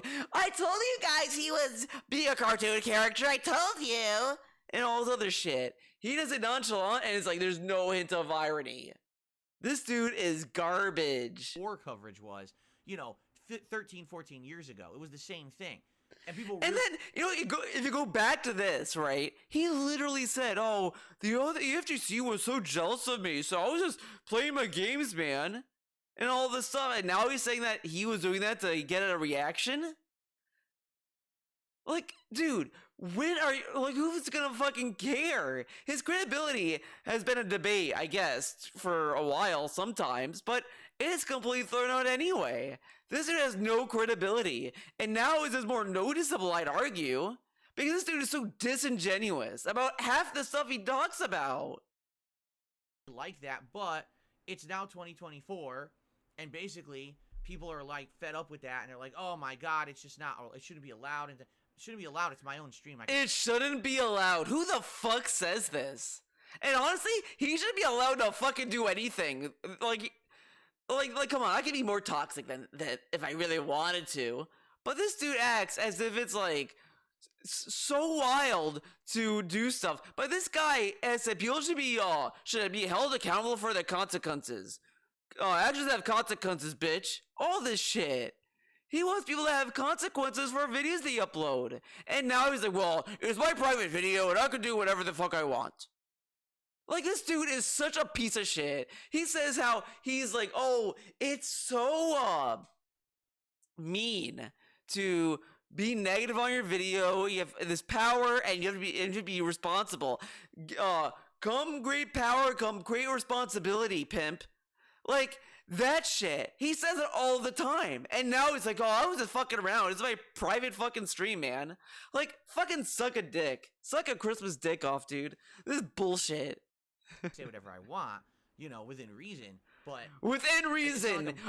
Within reason, so that makes it better. Going to public forums. I'm not going to someone else's stream. I'm not going to public forums. You're uploading a video on a fucking website! YouTube.com! How is that any different, right? You're uploading to another website, a post, or whatever. How is that different than uploading a video to YouTube? Oh, because it's a forum, but you're uploading a video to a website. This dude is so stupid. He can't even, semantics correctly anymore. The semantics are busted. Tournament yelling at someone during competitive play.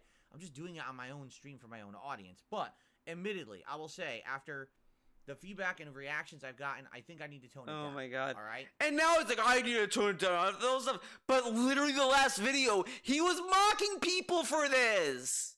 This dude, the day of, fuck you guys, yeah, I'll be careful, but you guys are fucking stupid bitches.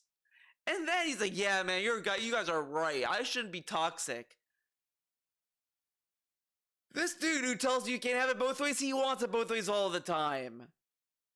So I tried last night, and basically, it worked, I would say. I did not really get toxic to anyone last night playing Street Fighter 6. The first hour, when I was playing with Blanco, we went back to rank, by the way. It was all ranked play, so all the master points were on the line. The whole first hour, I did really well. I actually gained almost 100 ranking points in that first hour. Oh my god, I'm hearing these fucking into the mic, and it's fucking Jasper, and his fucking legs, it sounds like a fucking earthquake, and he bragged about his fucking camera. Oh, I made it so that the camera doesn't shake. Can you fucking do it to the mic too? Like, goddamn. And I was doing good. I had some really close matchups, and admittedly, some of those matchups. Oh my god, dude, throw him already. Get him out of here. That I had, and I admitted it every time. I was like, dude, that was just luck. I can't believe I won that one and stuff like that. But I was doing really well. I was on a streak, right? And then all of a sudden, in hour 2, whoa, it's hour like I'm playing a 2. different game. Every match, and this is not me exaggerating. Every match, I'm not exaggerating. A critical input critical that I definitely input on my joystick, and it would nothing would Definitely. But if you check the feedback, it's not gonna come say out that the game. because that's There was a stupid or couple whatever the times I did fuck. a Like, move, shut up. 0 reaction. My character had no button input at all. You could hear me click, and the character just stood there like this, doy. Doy. It's like, so Huh? obviously it's not me. It's You not could argue me. that sometimes it's me making it up. But when you obviously see Wait, what? the character just stood there like this, doy, doing nothing. It's like, so obviously it's not me. You can argue that sometimes it's me making You can argue it. Sometimes it's me it up. making it up. So you make up inputs then? Okay. When you obviously see me hitting buttons and nothing's happening, there's a problem with this game, right? And this was happening frequently. I and think again, Phil's as I the keep telling problem. you guys, basically, with Street Fighter 6, with the way that this rollback netcode works. it Oh my favors god. people And who then play pattern play rollback. and mash Pattern buttons. play. It just does. Because the way rollback netcode works, it guesses what's happening. It predicts what's going to happen. Oh my And if someone who god. presses jab, jab, jab, jab, jab, it just assumes you're pressing jab again, and it'll give This dude, like, I don't know if he made that playlist public, but I want to watch the video he watched about rollback because it is just no way. Because I think what it said is that, like, it realizes what you input and it just kind of puts it together or whatever the fuck. I remember the video vaguely, and it's not that. It doesn't mean the person's gonna mash punch because it's just like, because if that's the case, you can assume he's gonna mash punch and you do something else in response. But then that goes back to you just guessing stuff anyway. You're guessing naturally in fighting games. Like, if I'm playing as Elfelt, you're not gonna know if I'm gonna do the grenade or the low drive or the low kick or the forward punch or anything. I could do anything. But you're gonna have to guess what I'm gonna do. that over someone who did the move to counter the jab. It's not supposed to. And if the connections were better, it wouldn't. But in a case where the connection isn't great, it'll just assume you pressed jab 100th time. And because of that, it's just not fair to the players, honestly. It makes it not competitive, you know? Competitive. And it really is frustrating for someone who's maybe not playing as much. You know, I'm not playing as much as most people who play that game. I play, once a week, twice a week tops. So I'm not on the top of my game at all times. I know what I'm doing. I see what they're doing. Here comes a pattern. Here comes a trick. Here comes a mix-up. I know how to beat it. Move doesn't come out. That's it. Game over. It could just be the timing. Like, the other thing I've been noticing with me, when I play, like, Elfelt, for example, and I know the input for the super, and I kind of realize I get it all the time when it's gonna whiff, but I never get it when it's a good reversal opportunity. And I'm thinking to myself, like, is it the game or whatever? But I think what it is, because thinking about the input motion, and I'm using a hitbox, by the way. I think what I'm doing is I'm not timing the directional inputs correctly, or I'm like adding an extra button input. Like, I might be holding down when I'm doing it, and that's not necessarily a good thing to do because it may not register that half the time. So it's like, yeah, it's me, whatever. But it's so minute of a gesture that I'm not picking it up, and I think that's what's happening a lot when I'm playing. It's probably just like a small little thing I'm not noticing I'm doing with my hand. And this happens all the time. You know, I don't pick top tiers in Street Fighter 6. I just don't like them in that game. That's why, like, when I get mad in Guilty Gear, I'm mostly mad I just can't get my inputs. It's never, like, about the opponent unless the opponent's happy chaos. I picked top tiers previously, but I'm the kind of guy that when I play fighting games, I don't really enjoy picking the overpowered characters. I like picking a mid or low tier. It makes it more fun to me. That's just me. I've always been like that. Me. So playing this game, it's like first hour, I'm having a great time. I'm winning close matches. Everyone's enjoying. No toxicity. Second hour, it's just like dropped input, dropped input, dropped input, dropped input. Drive impact, drive impact, drive impact. So the first hour, I gain almost 100 points. The second hour, I lose all those points. I'm right back down. Again, he says he doesn't care, but now he cares. I never played the game. Makes And sense. It's like, make it make sense. so where's the enjoyment? Where's the Honestly, enjoyment? You're playing a game, right? And it's a 50-50 chance if the game even works when you play it, right? See, here's the difference. Imagine Oh you're my playing, god, this is so lame. Dude, Strife actually has a hard time matchmaking. Like, my frustration also comes into the way that I get ranked down so fast. And that's one thing. what I mostly mad is how long it gets to another match. I wait so long for matches that I may get matched with another guy that's gonna body me. So it seems to me it's gonna take longer for me to rank up than it does to rank down, because I just feel that I'm going against people who play the game better than me. So I'm naturally just gonna lose. And it's like, if I get more constant matches and it's like, all that stuff, that's one thing. But it's like, it's just a stuff that's like personal, I guess. You know what I mean? Like, it's not something that they can do to change that. But I can still have fun with the game. Oh, imagine you're playing Baldur's Gate 3, and 50% of the time that you go to play it, it boots, and you play it and you have a fun time. And the other half of the time you go to play it, the game refuses to boot. So you just can't play it. You're frustrated. You have to keep hitting reload to get it to work. That's what it feels like playing Street Fighter 6. Half my night, things go well, I'm having a good time, everything's working. The other half of the night, the game's just not working right. So there's no fun to that in a competitive setting. It's torture. But I thought you don't play to be competitive. So he told us he wouldn't play to be competitive, but now he is. Okay. The way I see it is this. I don't want to spend so much time on this game when it has degraded the way it has. Because originally it wasn't like this. When you're in the early stages or even the first few months of any game, people are still establishing the meta. They haven't found the online abusive strategies that are insanely safe to get away with because of the way the netcode is designed. And it's more fun. There's more variety. There's more stuff to do in the game. And it feels more fair because of that. Now we've reached the point in Street Fighter 6 where it's just everyone's picking their mains. Everyone's doing the same mash. Yeah, everyone has mains, dude. But the thing is, he acts as if like no one learns a new character and they stick with the main. I was a Biken main. I was a Faust main in Strive. But now I like play multiple characters. Not good, by the way, but I play them. And I only care about if I can like crack between like 8 to 10 ranks with the character. That means I'm pretty much decent with them. I've not tried with Leo yet, but like, I played all these other characters, and I'm still having fun. And other people can pick their mains, and they can go to Celestial rank or whatever the fuck, but Arrow picks different characters. Like, come on. The same jab mix-up throws, the same drive rush, and almost unstoppable offense. And unless you can get that perfect opportunity to do the move to stop it, you will lose.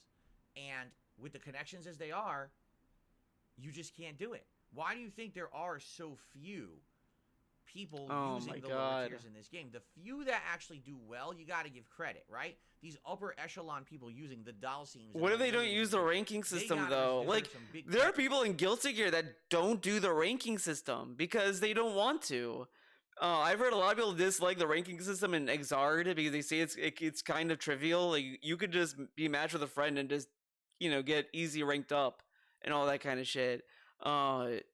You could and all this stuff. So that's why you see a lot of level 1 characters in Revelator because they just stick to player lobbies.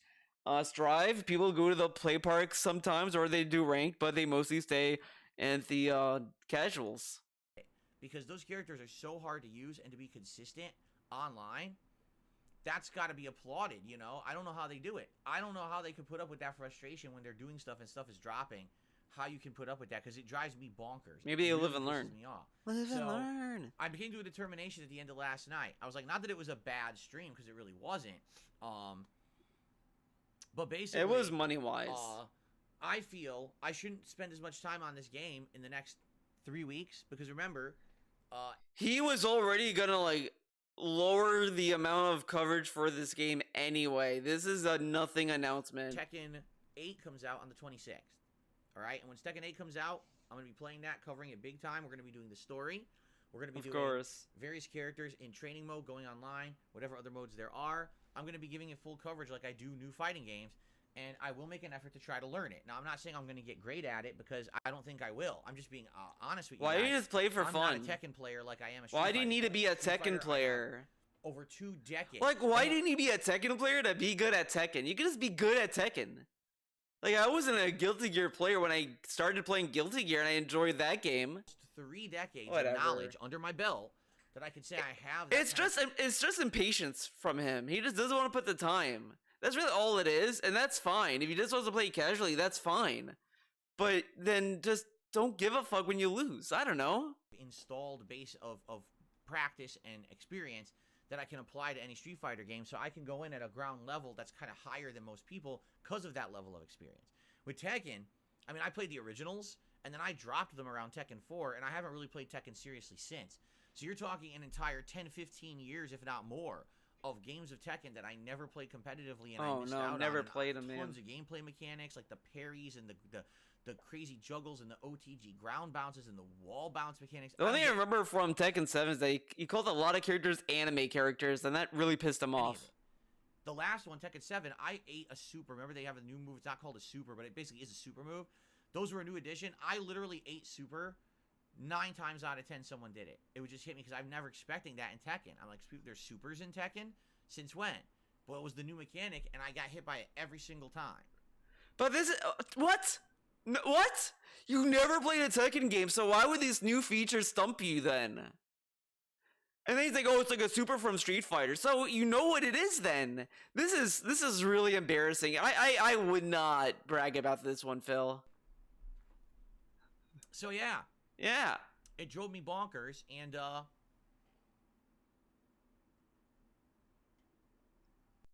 we're just gonna skip ahead. Centered properly. I think that even looks even better, right? It looks more centered. Right. Okay.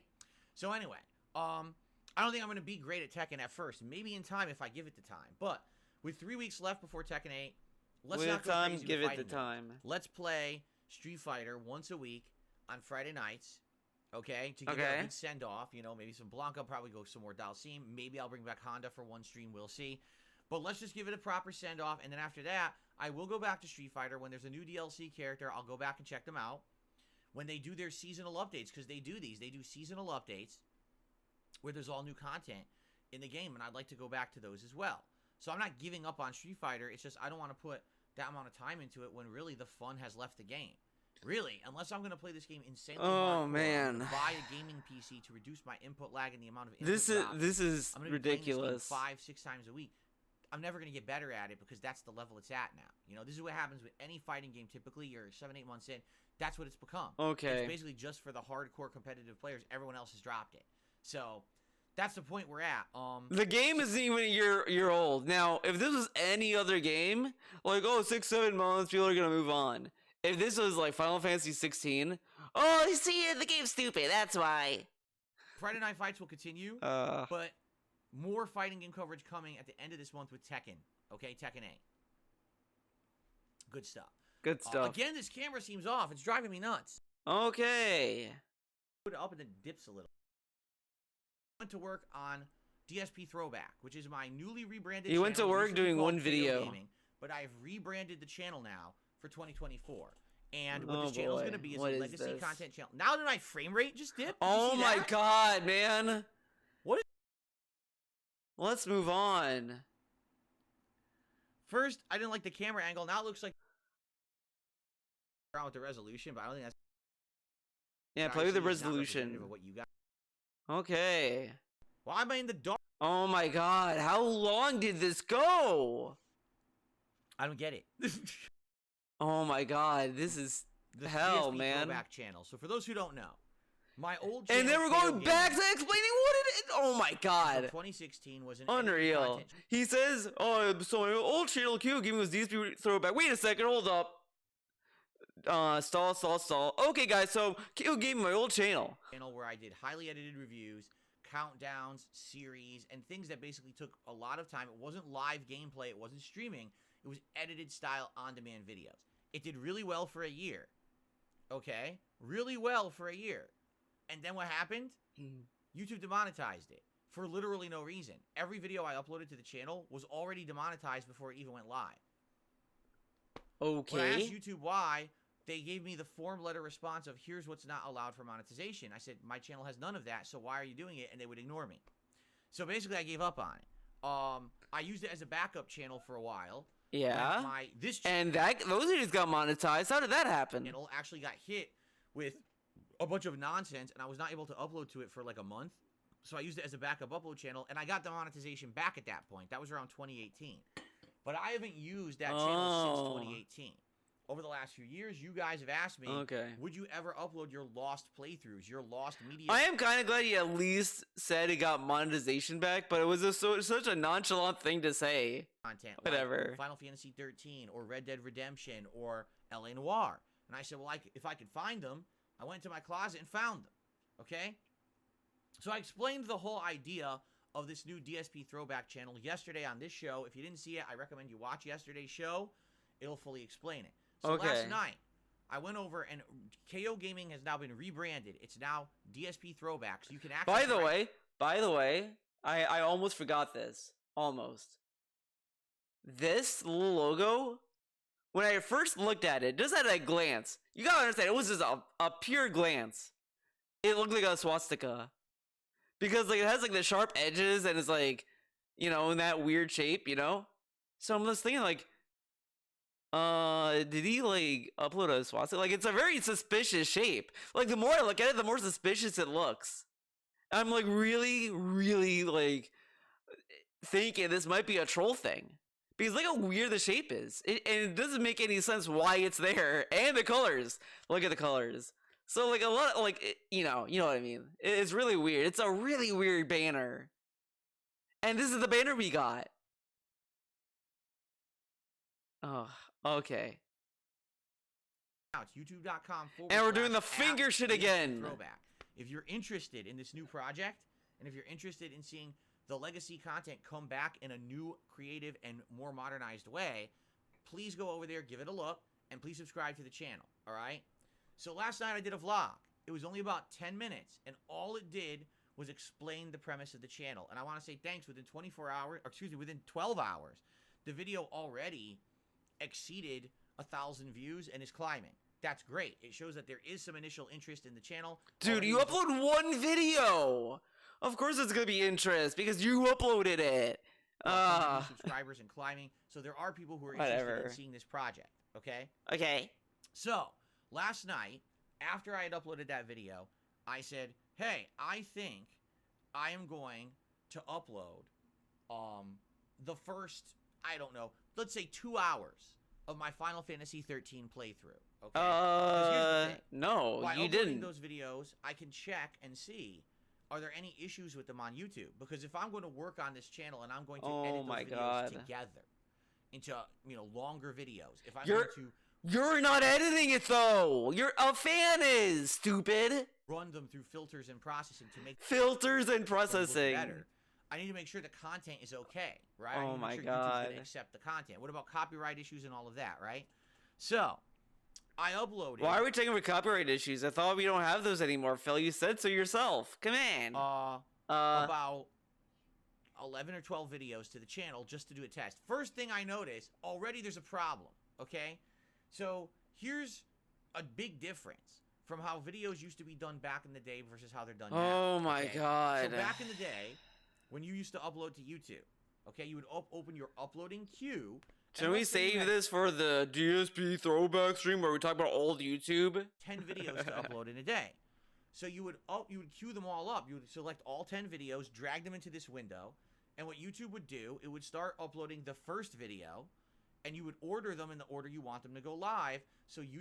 This is really stupid. He just said this because it's been a fucking style of his to upload a part and it'll be out of order. You would see part 1, part 2, part 4, part 3, part 5, all out of order. And now he's saying that, oh, you could change the order of the parts. Okay. You would say, okay, this one, then this one, then this one, then this one. So you could actually order the videos in the order you wanted them to upload. Now, the thing is, it was never a guarantee that they would actually show up in that order because YouTube processing is very finicky. Sometimes YouTube processing will go, instant processing, and your video will go live within moments. It's the processing that's the problem. Okay. And then other times, it would just sit there and get stuck in processing for hours on end for seemingly no reason. I think it has something to do with YouTube servers. But basically, you couldn't control that. That was on YouTube's end. Okay.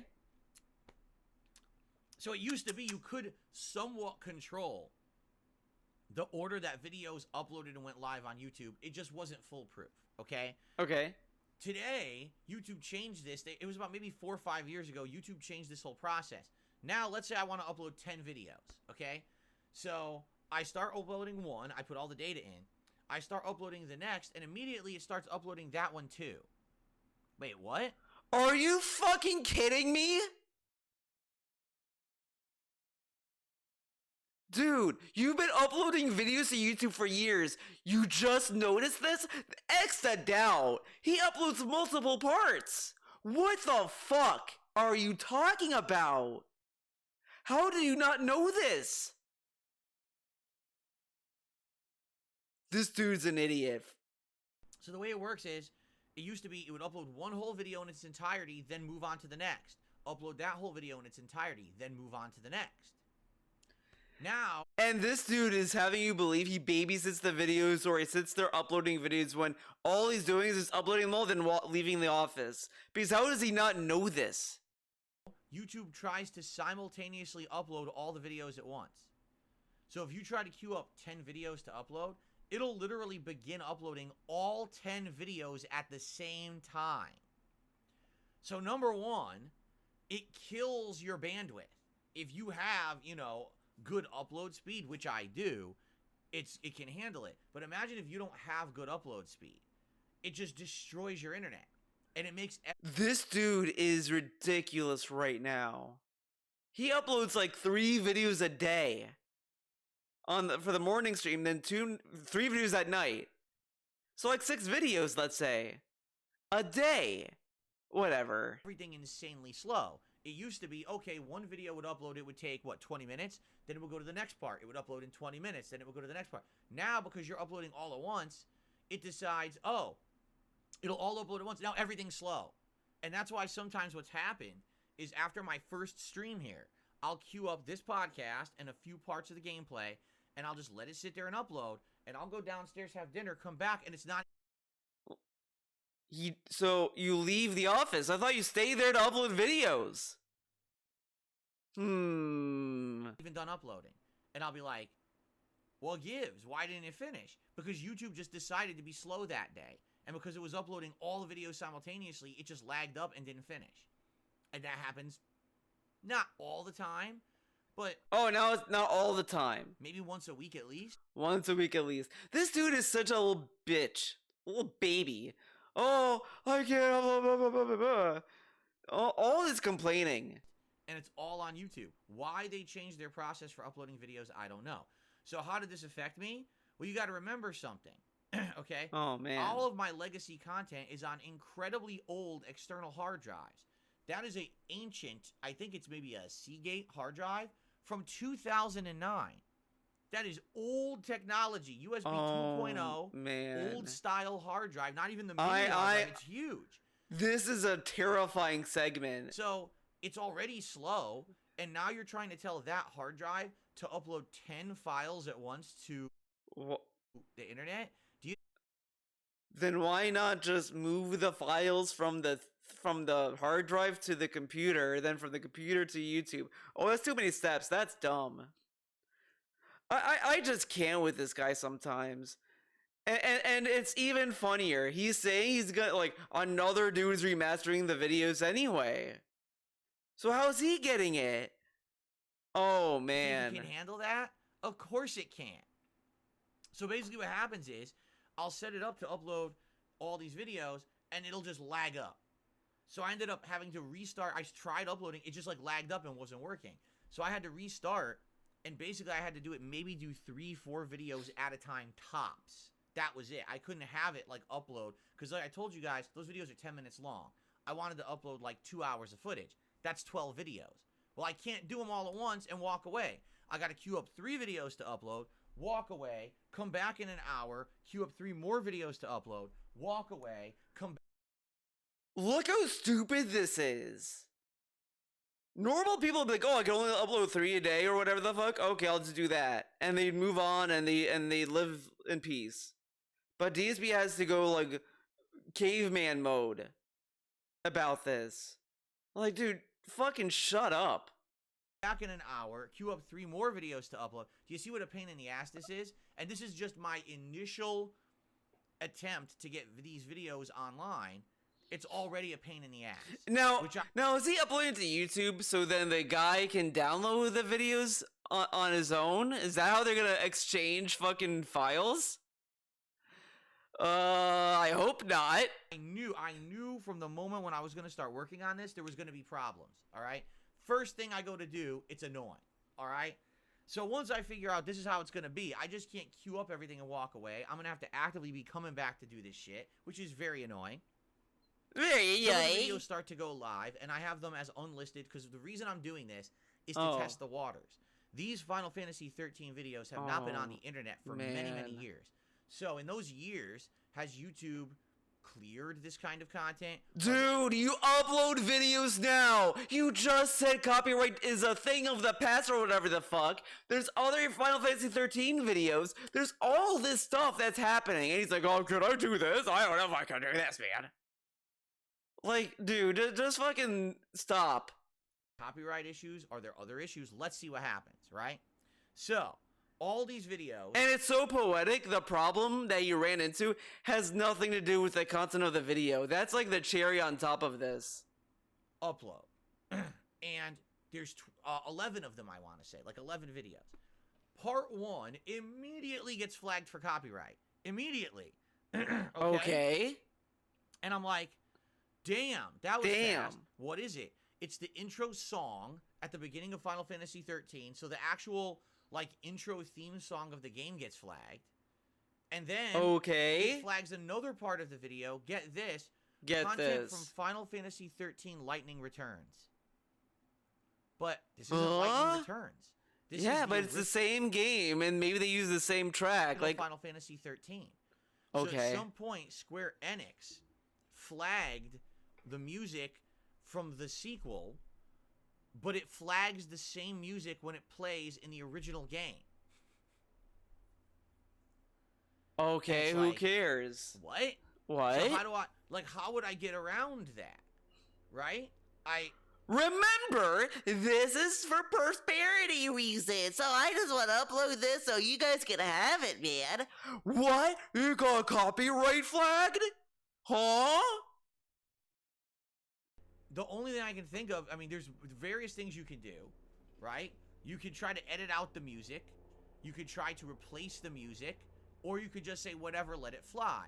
This is going to be part 1 of the playthrough, all right? It's going to be the most viewed part. Dude, this is so stupid. If it's going to be the one that has the most copyright issues, maybe it just makes sense to let it have the copyright issues, and I'll make nothing on this video eventually when this channel gets repartnered, right? Like, what am I going to do? So, I'm thinking... He's not making money currently with the channel until it gets repartnered. And he's already concerned about something that's not going to matter.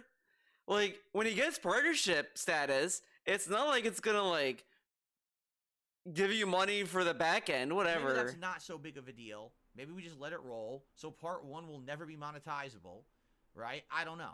So I continue to upload. Guess what? Just listen to this. Guess what? Listen to this. Part 5 of the playthrough gets removed from the channel before I ever made it live. What? What? It's not visible. What? How could it be removed? Right? Removed. It says, get this. Get this. YouTube terms and conditions match. Listen to this. Listen to this. Get a load of this. In 2011, Square Enix already matched this same video on YouTube for copyright and had it removed. Because there is a legacy claim in YouTube's system from 13 years ago. YouTube will not allow the re-uploading of this video. Oh, it must have something spicy.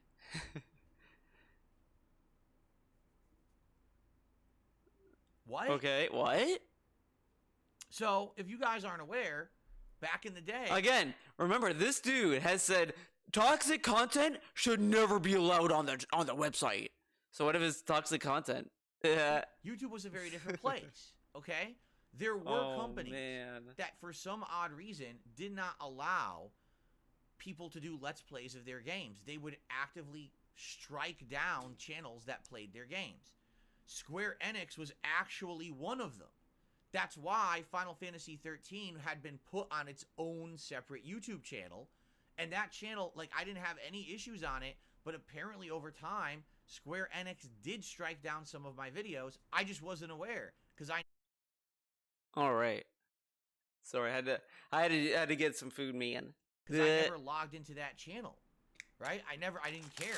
They were out there for a year. Anyone who wanted to see the playthrough already had, and I guess at some point, some of these videos had gotten blocked, claimed, whatever, okay?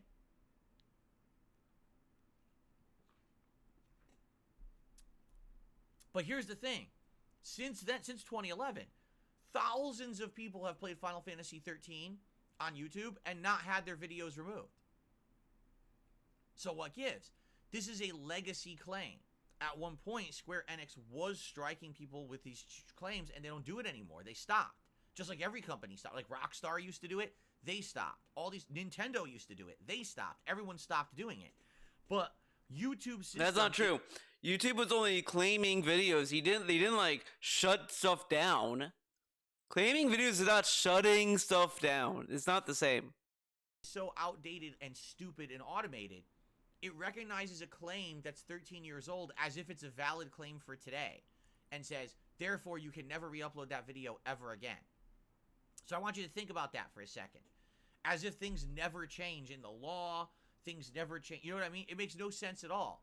Just because there was a legal claim made 13 years ago doesn't mean that legal claim stands today. It should be checked, it should be verified, but YouTube doesn't care because everything's automated. Okay? So I have the right to dispute it, and if I dispute it and win the dispute, the video will go live in over 2 weeks, but I have to dispute it. But here's the thing. I was just testing the waters. I wasn't going to make these videos go live in this state. Anyway, I did this on purpose. I pre-uploaded the videos to test and see what would happen if I just put the raw videos on the channel. I'm glad I didn't. Do you see what I mean? If I had done this on DSP Gaming, already I would have had issues.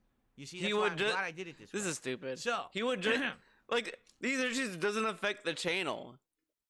The first thing was, oh, I can upload a lot of videos anyway. Okay, so that doesn't really affect DSP Gaming or any channel for that matter. It just changes how you upload videos. The other thing is this a claim you could just dispute, and he will or whatever, and he has the option, and he has done this in the past too. What is going to happen is, as I said, it's not just me working on this channel. There are people all collabing here to make this channel happen. Okay, people actually really love the legacy content. They want to see it be presented in a modern way, and a lot of people miss this old content, and they want to help out. So, what we're going to do is we're going to take these parts, likely 3 each, okay? So 3 parts each. I literally thought the mic was muted. Whoops. Parts through an HD upfiltering. Oh, the mic was that. that. Supposed to do? It's supposed to take all that blurriness and graininess away. Because remember, this was a camera pointed at my TV. It's supposed to smooth out that stuff to make it look so it's gonna make, as I said, my main concern, it's gonna make the game look even worse, because if you try to like clean smudge of a screen or whatever the fuck, you might guess wrong where the smear ends correctly. Oh man, more HD. These videos are gonna be trash. So remember, my old commentary used to be in my condo, and it was a big echoing, right? It's going to try to remove some of that echo filter as well, so you don't hear that anymore. It'll sound more like my modern videos. It won't sound exactly like that, but it will sound a little bit better. Okay? So, that's going to happen first. Then, once that's done, then we're going to edit those videos together into roughly 30-minute segments, thinking like take 3 videos and edit them together. So when I asked, I'm just curious, how much work does this take? Just listen to this.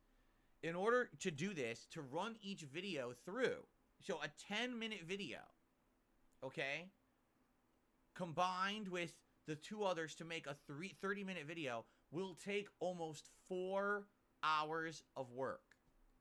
Almost 4 hours of work per part of this playthrough, and each part will be a half an hour long. Now, do you see what I mean? Wait. Hold up. What's going to happen first? Then, once that's done, then we're going to edit those videos together into roughly 30-minute segments, thinking like take 3 videos and edit them together.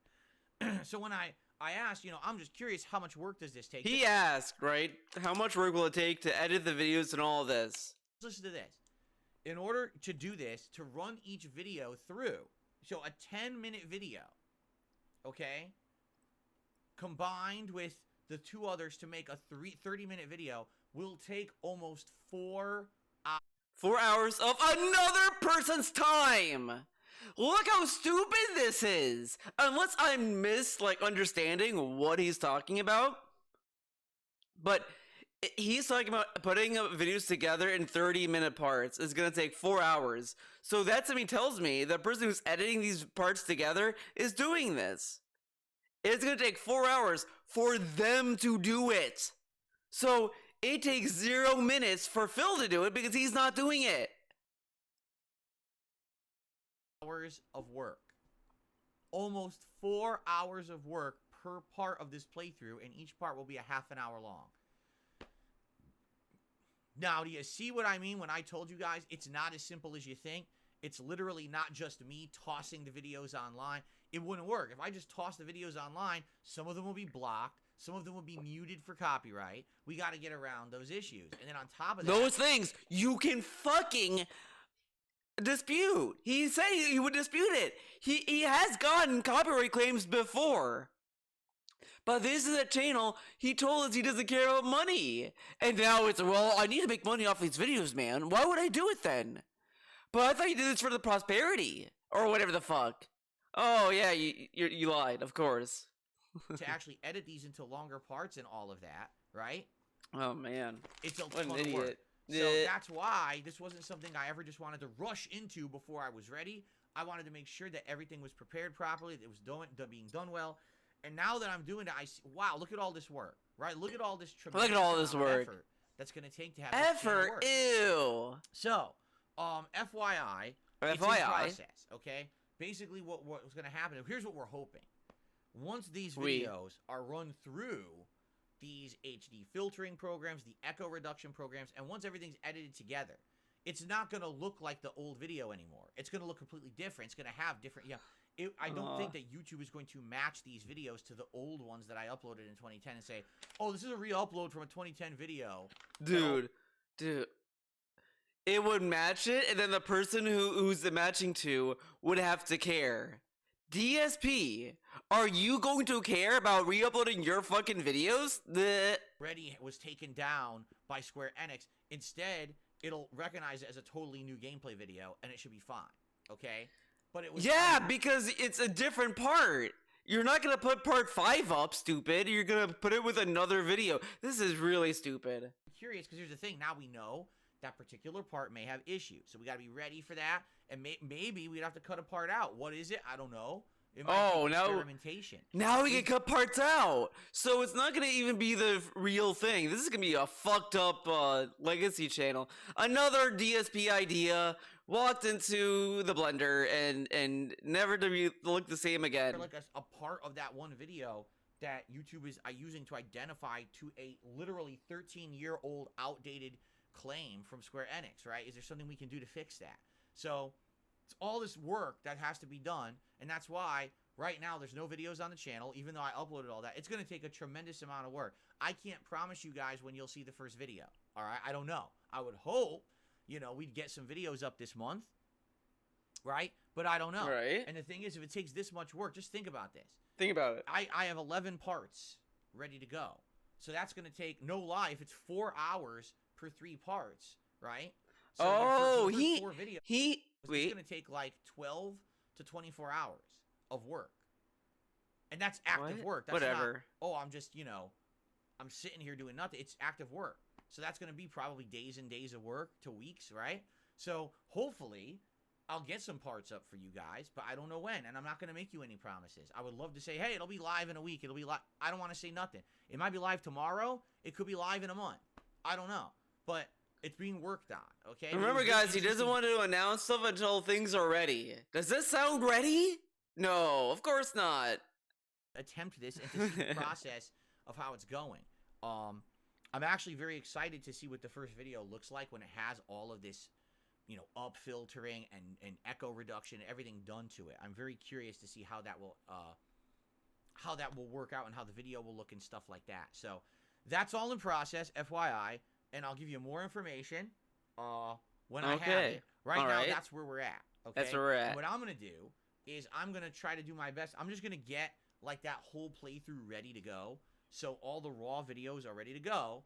And then as time progresses, you know, slowly they can be worked on. They can be run through the filter, edited together, Again, uploaded. This is so messy of an explanation because he's not highlighting when he's doing the handoff to his little slave to do these little remasters. He said he has people working on it to do all this stuff, but he's not explaining when that's going to take place and all this stuff. He wants to keep it ambiguous so he could also be part of that hour of waiting or whatever the fuck, etc., in their better form for you guys to be more digestible. All right, so that's pretty interesting, right? I mean, very different from anything that I'd be working on. And again, I want to accentuate here. It's not just me. I'm the one with the raw footage doing the initial test. There's people behind the scenes really working hard because they want to see this content get. Oh my god, dude! Dude, listen, here, it's listen, not just me. listen. I'm the one with the raw footage doing the initial test. There's people behind the scenes really working hard because they want to see this content. This dude leaned forward, and this is gonna be another thing. We heard burps, belches, coughs, snorts, sniffs, farts. That's the next thing that we're gonna start hearing now. This dude is such a fucking slob. Like, dude, come on, hold it in. Get recognition on the internet. Get back on there in a viewable way so people can watch it. Now, here's the thing. I want to say thank you all very, very much. Like, you do this in front of Cat? Probably not. But you do it in front of us because who cares, right? Okay. Because you've already put over 1,000 views. In fact, let me take a look here.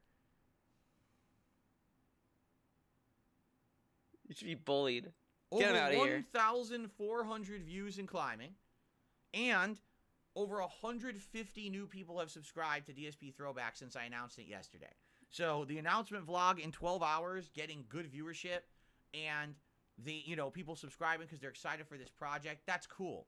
That's here's cool, the thing, man. as I told you guys, in order for me to repartner that channel, okay, I need to have. Okay, we know you need views and you need suckers. That's it. That's all I really care about. I'm not going to be on this channel all the time making new content. It's just going to be this legacy content that's uploaded. Sure. Every once in a while, maybe I'll do a random stream or something on it, or react to the old content, which is kind of a cool idea. But I'm not looking to have people be paid members and stuff like that. That's not my concern here. My concern is just getting it. Yeah, until he can. Partnered to get those initial ads and things like that. You see? So it would be great if you checked out the channel.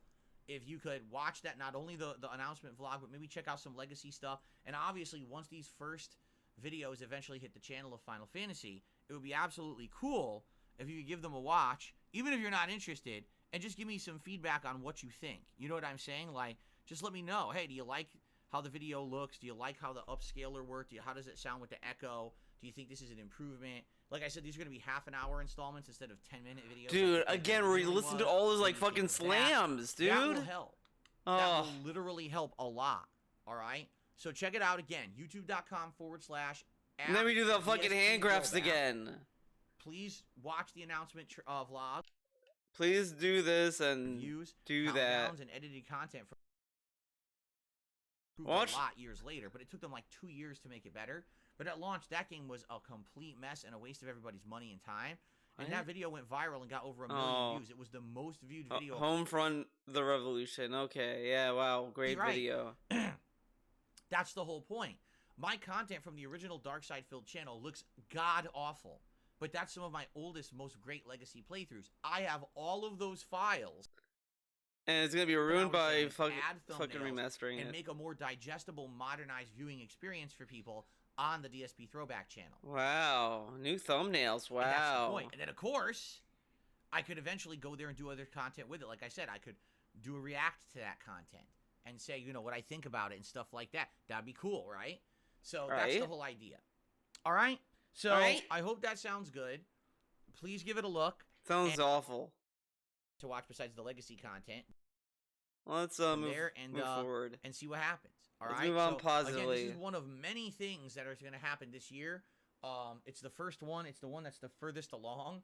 Oh, is he going to talk about the documentary? Come on. You already know it's happening. I can tell you this.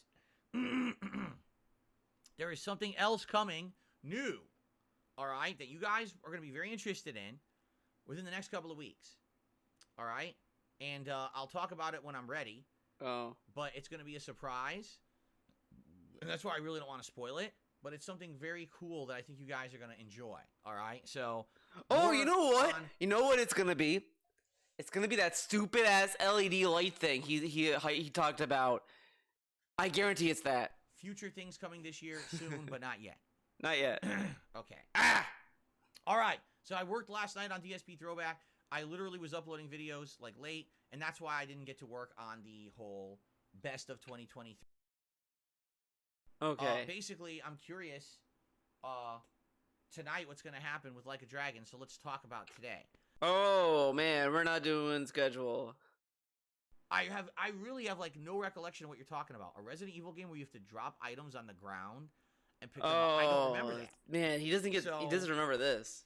Yeah, like whatever. I'm actually interested and excited to play this game in the modern setting with the interactive streaming. You know what I mean? Like, I have no recollection of it whatsoever. Oh, that's a cool noise. You know, the first one that I had, because I think that the first one that I had, I can't even really recall it.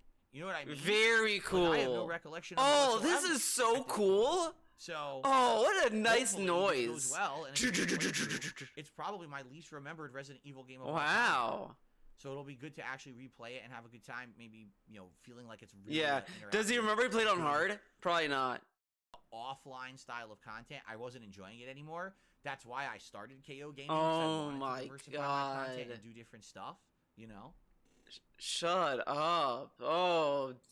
It was so miserable back then. But back then you said you loved it. Come on. Interesting. Hopefully you guys will join me for it. Starting today. And then tonight on the late stream, it is endgame content of Like a Dragon Gaiden. Last stream... Dude, we're still talking about Like a Dragon? Okay. Forward to it. She's been playing Far Cry 6, and... What is this? It was added to Game Pass like a week or two ago. And so she's been playing it, and I've been, you know, helping her with it in certain parts. And she might even beat it this week, which might be exciting. Is she gonna be? Or are you gonna beat it? I'm sorry. She can play however she wants, and then get Phil to help her out. Maybe, you know what? Maybe she's doing that to distract him. You know what I mean? Yeah. Phil, I need help. I don't know how to do this. Gives him the controller. Then she's like in the other room talking to Tyrone. Should be able to finish the game together on our day off. So we'll see. And then on Friday, it's going to be more Baldur's Gate 3 and Friday Night Fights. Like I said, Street Fighter will now just be Friday. Yeah, we'll just be Friday Night Fights. Okay, like always. Like, no one has submitted their questions to me yet of what the videos will be. So I don't know what they are yet to say, oh, okay, well, I need to do 2-3 videos. If there's only one video to do this month, then I'm just going to squeeze. Okay. Yeah. It's talking about Patreon. Private videos. Okay, so just to give you guys the heads up. Heads up. Patreon time. Daytime stream on the 8th will be Baldur's. Okay, we're just gonna just blow through this. Dawn of 2024. There'll be football jerseys. Okay, we're hyping up the Super Bowl marathon. $50 super chat this morning. Thank you, Lysa for Soul. Oh Let's boy! And see what you had to say. We got a Lysa for Soul super chat. Wow! I wish we had gaming news. The following. What does he say? I never played this game before, but I saw my dad play every minute of it when he did. Yeah. Hold up. We got stupidity. So Lysa for Soul says the following.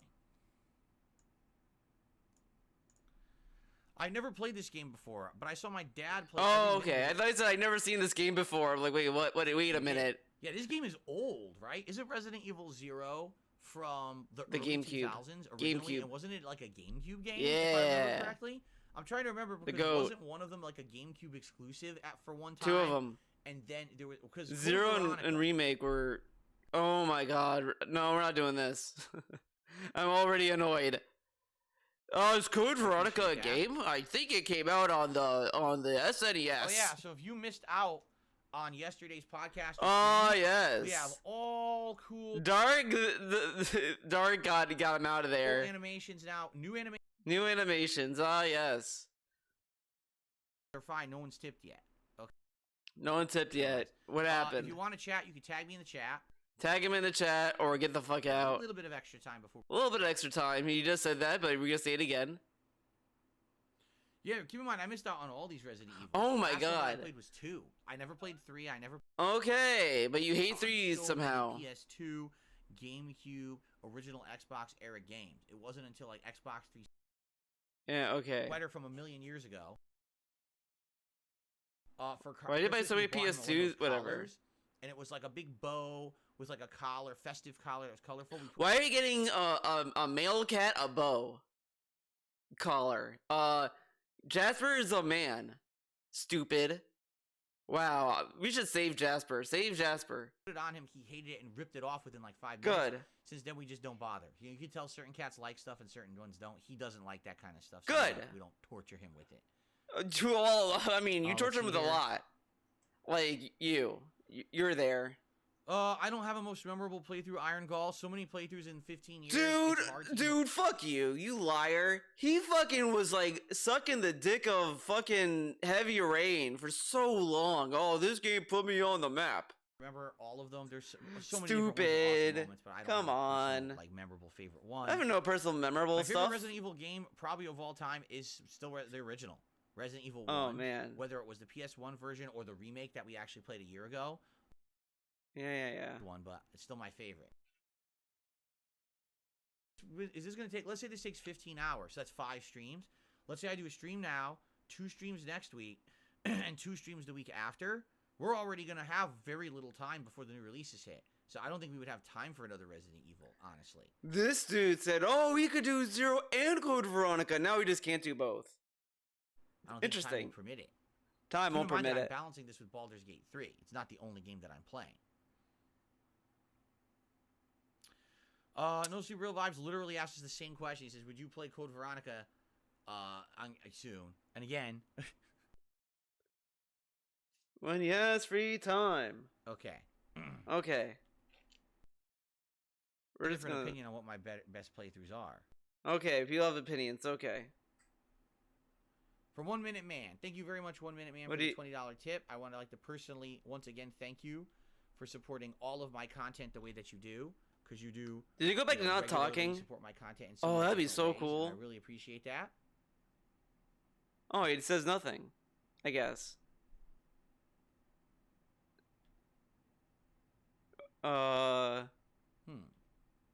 What? Okay. Okay. Sorry. Okay. Let's do the animation. One of the new animations. Okay. Oh, this looks so bad. So that's our first tip of the day, $20. Thank you so very much. He says nothing. Will I censor the DSP throwback content? Censor I it? don't really know what you mean. You mean like what He already said earlier that he would upload, he may remove parts. I actually cut out words Okay. and stuff? Probably not. Probably I don't know how I not. would do that. I'm not going to painstakingly rewatch every playthrough. You know, that's Okay. you know, what'll happen is if there's language and stuff in there, right, that's deemed inappropriate, the videos will end up, the videos will end up getting flagged 18 plus, and if they do, basically all that happens is it just removes the ads. Right now there's no ads anyway. So it would just flag it. Okay, yeah, we're gonna remember this, and then when it happens, he's gonna tell us how he needs to censor the videos. Like, anything flew on. that's all he's gonna say.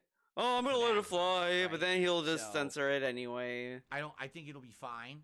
I'm not really too concerned. Like I said, I'm not ultimately concerned that every single piece of content that I put on DSP Throwback gets fully monetized. He literally complained about the copyright shit for Final Fantasy, though. I don't see Oh that my. being a big deal. Okay. Okay, Phil. Am I worried about getting canceled? Am I worried about getting Oh canceled? for my things god, dude. This pre-stream, man. that I said 14 years ago? No. Nah. If I was going to be canceled, it would have happened. Many people have tried and failed. I'm not going to be canceled. Sorry. It's not going So then why don't you say funny words again? to happen. Whatever. Laugh, laugh, laugh. Ha ha ha. Great. No Sleep Real Vibes thinks I will really love Sea of Stars. He's playing it on Switch and loves it. So there you go.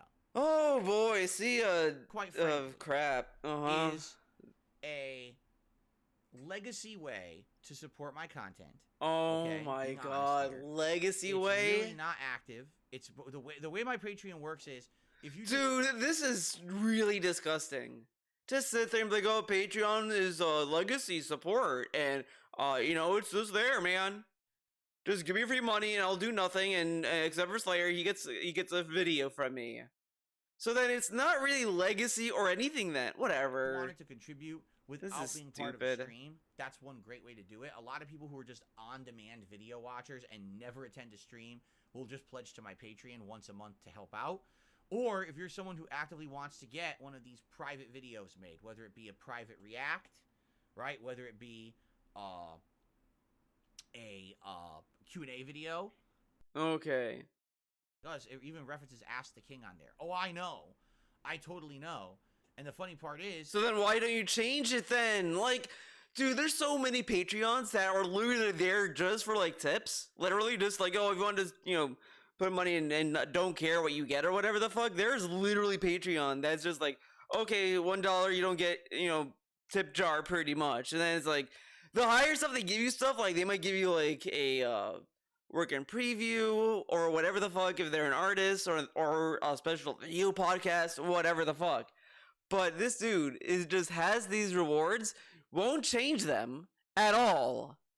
No one pledges to that. You know what I'm saying? Like, people will pledge like $1 or $5 a month just to help, and then there's people who will pledge like $50 a month to get the video, and that's it. Like, there's no one who's pledging because I wanted my video on or my question on Ask the King. It doesn't exist, right? So maybe you're right. Maybe I should spruce it up this year. Maybe I should remove some of those tiers. Just okay. Like $1, $5, and $50, I guess. You know, that's probably it. Those are probably really what a wild jump! 1, 5, 50. But why doesn't he just lower the $50 pledge? No. We got Milk Slayer for all he's worth. I guess you could say the 10, but even the 10, there's really nothing for it. It's just if you want to help out and pledge behind the scenes and say, hey, I like your. You can do custom amounts, by the way. For me to support it kind of silently. But whatever. Or if you want to get a specific video made, the $50 pledge, and that's really what it's there for. I don't have any plans to like expand my Patreon until he has to. Way to go. If I were an on-demand creator, if I wasn't just a full-time live streamer, then maybe that would make sense. But no, I don't really plan on doing that right now. So who created my stream music? Probably about 40 different people over the years. You know, back in the day. One of them is made by a troll, by the way. An old troll, by the way. It's not like over the years. There's been like countless modern style. So it's not just one person. It's basically all the fans from over the years. Modern style. All right, next question. Better be good. I don't know what I'm most looking forward to playing in 2024. Okay. From the list that we went through on Christmas. We're not listening to that. He's just gonna go through the gaming schedule. What yes, a fucking. I did lose my sense of taste when I had COVID. I couldn't barely taste anything. For a few days, now he has COVID. Okay. Like cherry juice that I drank, and I could only taste like the very tartness of it. Okay. I couldn't taste savory or sweet or anything. You know, whatever. And then it came this back. Dude was probably so happy when he got COVID. He was probably like ecstatic. Like, oh, I can finally say I have it, man. Wow. And of course, Phil would get it, right? Right? Okay, what's next question? Yes, I'm streaming Final Fantasy VII at launch. Yes. The biggest releases of yes, I am playing a new AAA game. Ah, yes. Oh, this is a cool segment. Just sitting there in silence. This is what you should do. When you stream, you do this. This is what real streamers do. Not like those fake shills. For Cat, I almost said Final Fantasy. For Cat, Far Cry 6 is next. There's something she likes. For Cat. Improvements to the franchise, and other things are just as tedious and annoying as always. You know, the insane amount of grinding content in the game. Grinding style content. It's like, wow, I just got my 100th generic resource. Okay, I don't care. Way better than Far Cry 5. Partner to follow you that will waste precious ammo like it's nothing. Oh yeah. Oh yeah. And when these games do come out, people have already covered them for like a week early because they were literally paid to ship. Oh boy, what's this? Most games don't come out at midnight anymore. It's been asked to do midnight releases. People have already covered them for like a week early because they were literally paid to ship them early. So there's no point. Why do you do it for your fans? I just play new games on their release days. Yeah, why do you do it for his fans? That'd be stupid. Like anybody else would stream it, you know. That why am I gonna create artificial hype around a midnight stream when you create artificial hype when the game comes out anyway? It's like, okay, play the game. Right? Okay, It used to be everyone is on equal footing, so everyone goes buys the game and plays it at once, and there was hype that you felt like you were one of the first people in the world to play that game. Oh, shut up. You know, paid product. Corny ass fucking shit. Weeks early and get to do it for early reviews and early shilling. The game's already spoiled all over the internet, so where's the hype? There is none. So no, because you're playing it. That's the hype, stupid. Unless there was a really good reason or a special game, but that hasn't happened in so many years. I don't know what that would even be. What would it even be, right?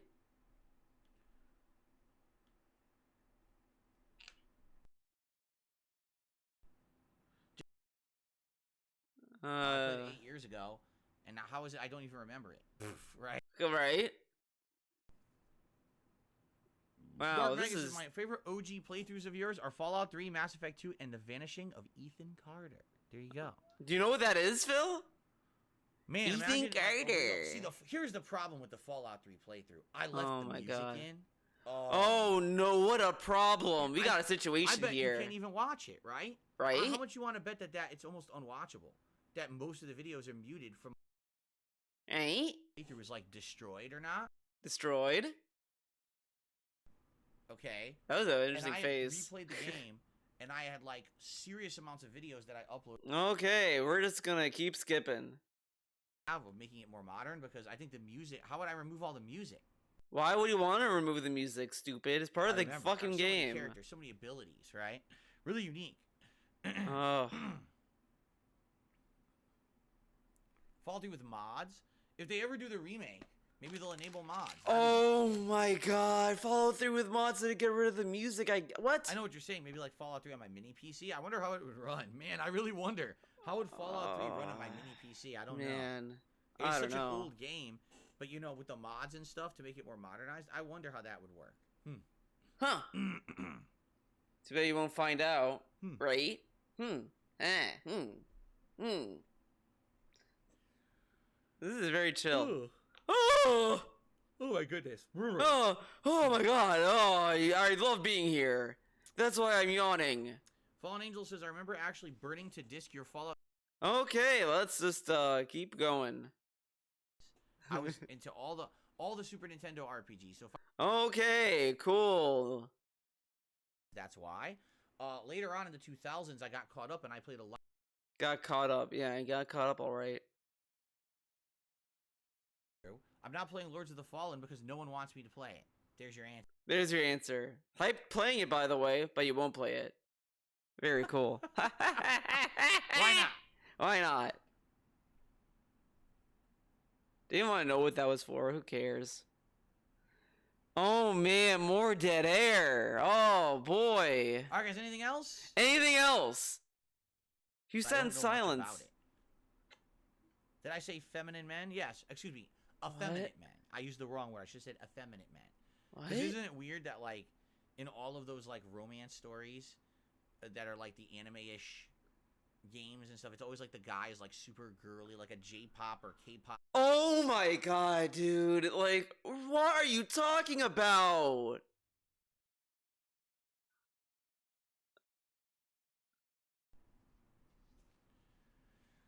What genre of games do I think needs more love and attention? They're underrated. Definitely the visual romance novel. Oh my god, and it was a joke answer! This dude is awful. You know, any of those games where it's just, you know, virtual wooing of like an anime girl.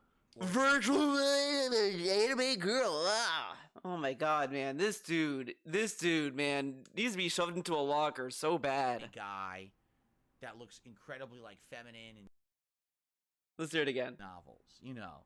Any of those games where it's just, you know, virtual wooing of like an anime girl or an anime guy that looks incredibly like feminine and sparkly, giant goo eyes. Giant goo eyes. Remember, guys, he loved anime. He loved anime growing up. But he talks like this about it. No, the more the better. I mean, I just can't believe there's not more of those games. Right? Oh my Anything god, that's a what are you virtual relationship, talking? What are you talking about? Like, that's a very niche genre in even for visual novels, and they still get made. Stupid. What are you talking about? We'd spend all this time on, you know, fawning over a person that doesn't exist, falling in love with them. Perfect. This dude will tell you it's okay if you like stuff that I don't understand, man.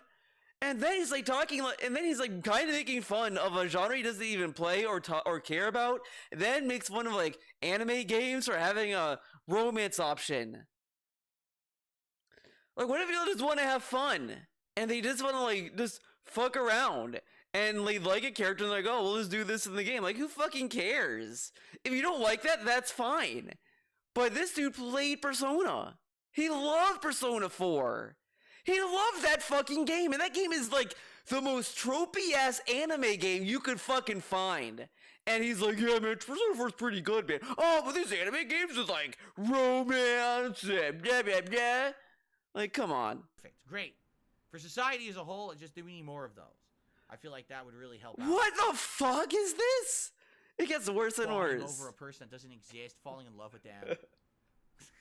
Perfect. Great.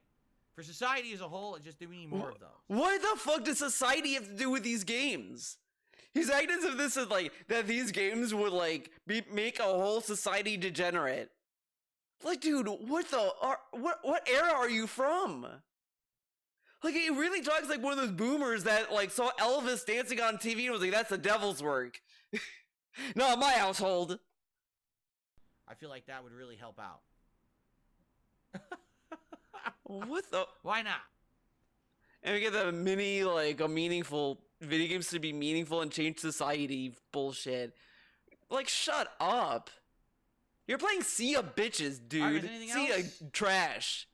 Any last minute Sea of Trash. Come on. Sea of Anything to Scams. talk about? The Maple Story? I don't know anything about Maple Story, actually. I've heard the name a zillion times. Oh, yeah. I don't know much about it. Okay. How about Doki Doki? Did I say feminine men? Yes. Excuse me. Effeminate men. I used the wrong word. I should have said effeminate men. Because isn't it weird that, like... Isn't it weird? All of those, like, romance stories... He says this, but you could say the same about, like, fucking American shows. Isn't it weird how every superhero is, like, super buff and, like, a manly man and they have, like, perfect stubble all the time? Like, you could say that's weird, too. Like, get off it. That are, like, the anime-ish games and stuff. It's always, like, the guy is, like, super girly, like a J-pop or Super K-pop girly, yeah. star. Oh, yes. You know that character, Soul Bad Guy, super, like, effeminate. He's so effeminate, man. Like, he definitely looks like a girl, right? Always super skinny, right? Like, super duper skinny. With, like... Yeah, and then, like, in America, you have, like, Superman that's, like, super buff. You have Batman, who's super buff. You have, like, all these people are super buff. Why is that? Oh, very weird, man. Sexual, always constantly, like, their faces, they're, like big eyelashes. And why is Kratos so, like, muscular? It's so weird, man. He has, like, all these muscles. Why? Like, he's a god, and you can make him anything. You can make Kratos fat, and it would make sense. Think about it. He's a god. Do gods abide by natural law? No, they're gods, stupid. Sparkly eyes. Right? Right? There you go. There you go. Who fucking cares, man? That's what all the ladies want. Oh my god, shut up. No, it's funny, like, having watched all this K-pop stuff. Oh my god, in the last year and a half. we're still going. All the guys look exactly the same. They all have to be super... Dude, this is fucking K-pop now. And he's like, they all look the same. Skinny. And they're all skinny. Like... They're all skinny. Maybe they care about their diet. Like, how? Like, I don't fucking know how K-pop works. I don't fucking give a fuck. Insanely pale face makeup. They have to have, like, zero pigment on their face. They have to be, like, the palest, whitest, pasty faces. Oh my god, who fucking cares? For some reason, that's, like, the aesthetic over there that they find attractive for men. Oh my god. Dude, shut up. Shut the fuck up. Saying, oh, well, because that's how they find men attractive over there. This is some xenophobic bullshit right now. Think about it. Because he's looking at a K-pop singer saying this stuff, not a normal Korean citizen. This is, like, extremely fucking racist. Like, this is like assuming all Americans are fucking obese, fat, dumb people. And it's like, that's not the case. And he's like, well, I guess this is what they find attractive in Korea. Like, shut up, dude. You don't know shit about anything. Let me get this straight. You think attractive means if you step outside and there's a small breeze that you blow away to another country. Oh my god, and he says this stuff. Dude, you brag about how fat you were and how much you lost. Shut up. And you're just like... Oh my god. And remember, guys, he doesn't care how he looks, but he's analyzing K-pop singers. And then he's basing an entire country that's what they like in men. Like, he fucking knows. Like, do you live in Korea? Do you know what they do? Do you know what they think? Do you know what all Koreans think, Phil? Oh my god. His face is just so crazy makeuped up. It's like a cake. Like dude, literally, you're saying this about a fucking K-pop guy that does music on stage performances. Come on. It's like, what the fuck? What the fuck? I don't get it, but whatever. This dude sounds so fucking ignorant about anything. Just assumes a whole country's culture of a fucking K-pop. That is really sad. The fact that he's learning about other cultures through that is really sad. Like, there's more to Korea than that. And there's more to Japan than fucking Yakuza and Judgment. And he's like, wow, I learned a lot from Japan by playing Yakuza, man. Like, this isn't something to brag about. You just sound stupid. Good to have you here. Good to have you here. Any chance for more Firehouse subs? I have not had a Firehouse sub since. Oh my god, fucking. So that was the last choke on Firehouse subs. Yeah, it didn't have it for a long time. Sounds like you need it. What? Dude, this is wild. Okay. We're back to silence. Chill podcast. Cracking his knuckles while shaking his hands. Dude, he's still not saying anything. Oh my god! Looks like people stop tagging me. For you, I'll let you know. Oh my god, dude, fucking shut up. Let's just see if he played on hard. I'm betting he's playing on normal. I guarantee he's playing on normal. Why would he play on hard? What is he, a gamer?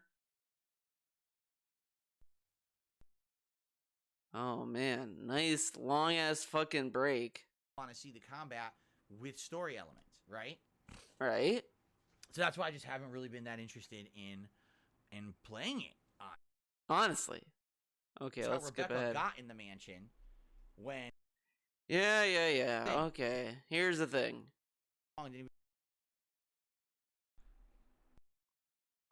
Wide or original? We're gonna go with wide. Audio. Huh?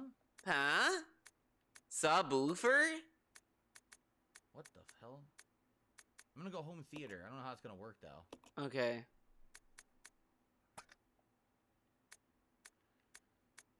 Brightness? Okay.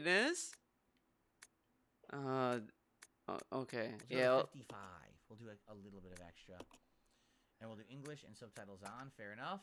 How about controls? Are you gonna look at the controls? There you go. You guys will hear Okay. For me because I'm using this receiver. Okay, cool. Easy, normal, hard. You know, being that number one, people are saying it's so difficult, and number two, the fact that I've played it once 8 years ago, but I don't recall the game whatsoever. He played it on hard 8 years ago, by the way. Probably do normal. Oh, of course. If I play on hard, if it's already the most difficult one and most frustrating, I play. He it on beat hard, it though.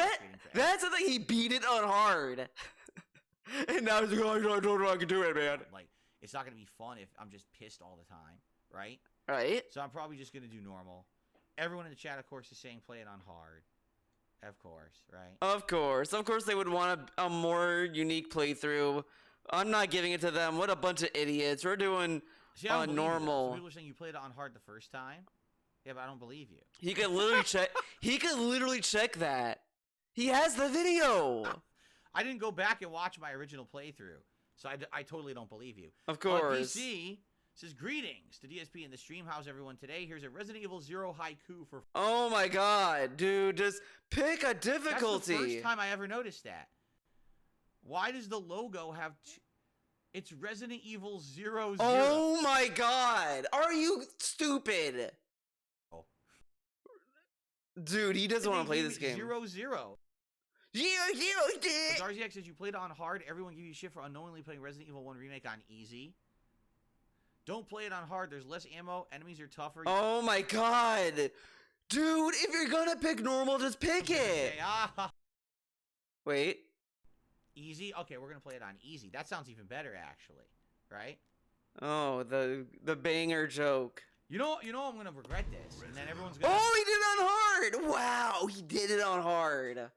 Wow. Oh, you know, I got it. He picked it, so if it gets really bad, he gets to be toxic to chat. Hell yeah. Evil, and it's taking so long to beat the game. So you guys are jerks. You guys are just jerks. a bunch of dicks, just so you know.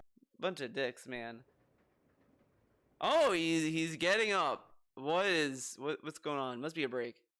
A moment here. I'm just gonna get Jasper Kitty downstairs, and then we're gonna continue on. Oh, I'll be right back. hang out with his mom. Okay, that is it for this video. Thank you for watching. It's kind of sad. I kind of sobered out by the end, but it's still a good video. It's still a banger. I will do another YouTube stream. I have to continue the Game of the Year stuff I want to do, and I have to like work more on that podcast, on that playlist. I will stream. I don't know if I'll be able to do it this week because I might be a little bit busy, but I might do it next week. Now I got a little chat, a little comment participation. If you made it this far, you gotta participate, dude. Now, do you want me to watch the new countdowns whenever they're uploaded to his YouTube channel, and I can just watch it whenever? Or should I still go through my plan, watch all of the awards like in order, and get to them when I get to them? Or should I bump them ahead? Let me know in the comments below what you think I should do. I'm leaning to just going chronologically. I'm leaning to doing that. So, whatever. But let me know what you guys think. If you don't care, that's fine too. I'll see you when I see ya. Bye-bye.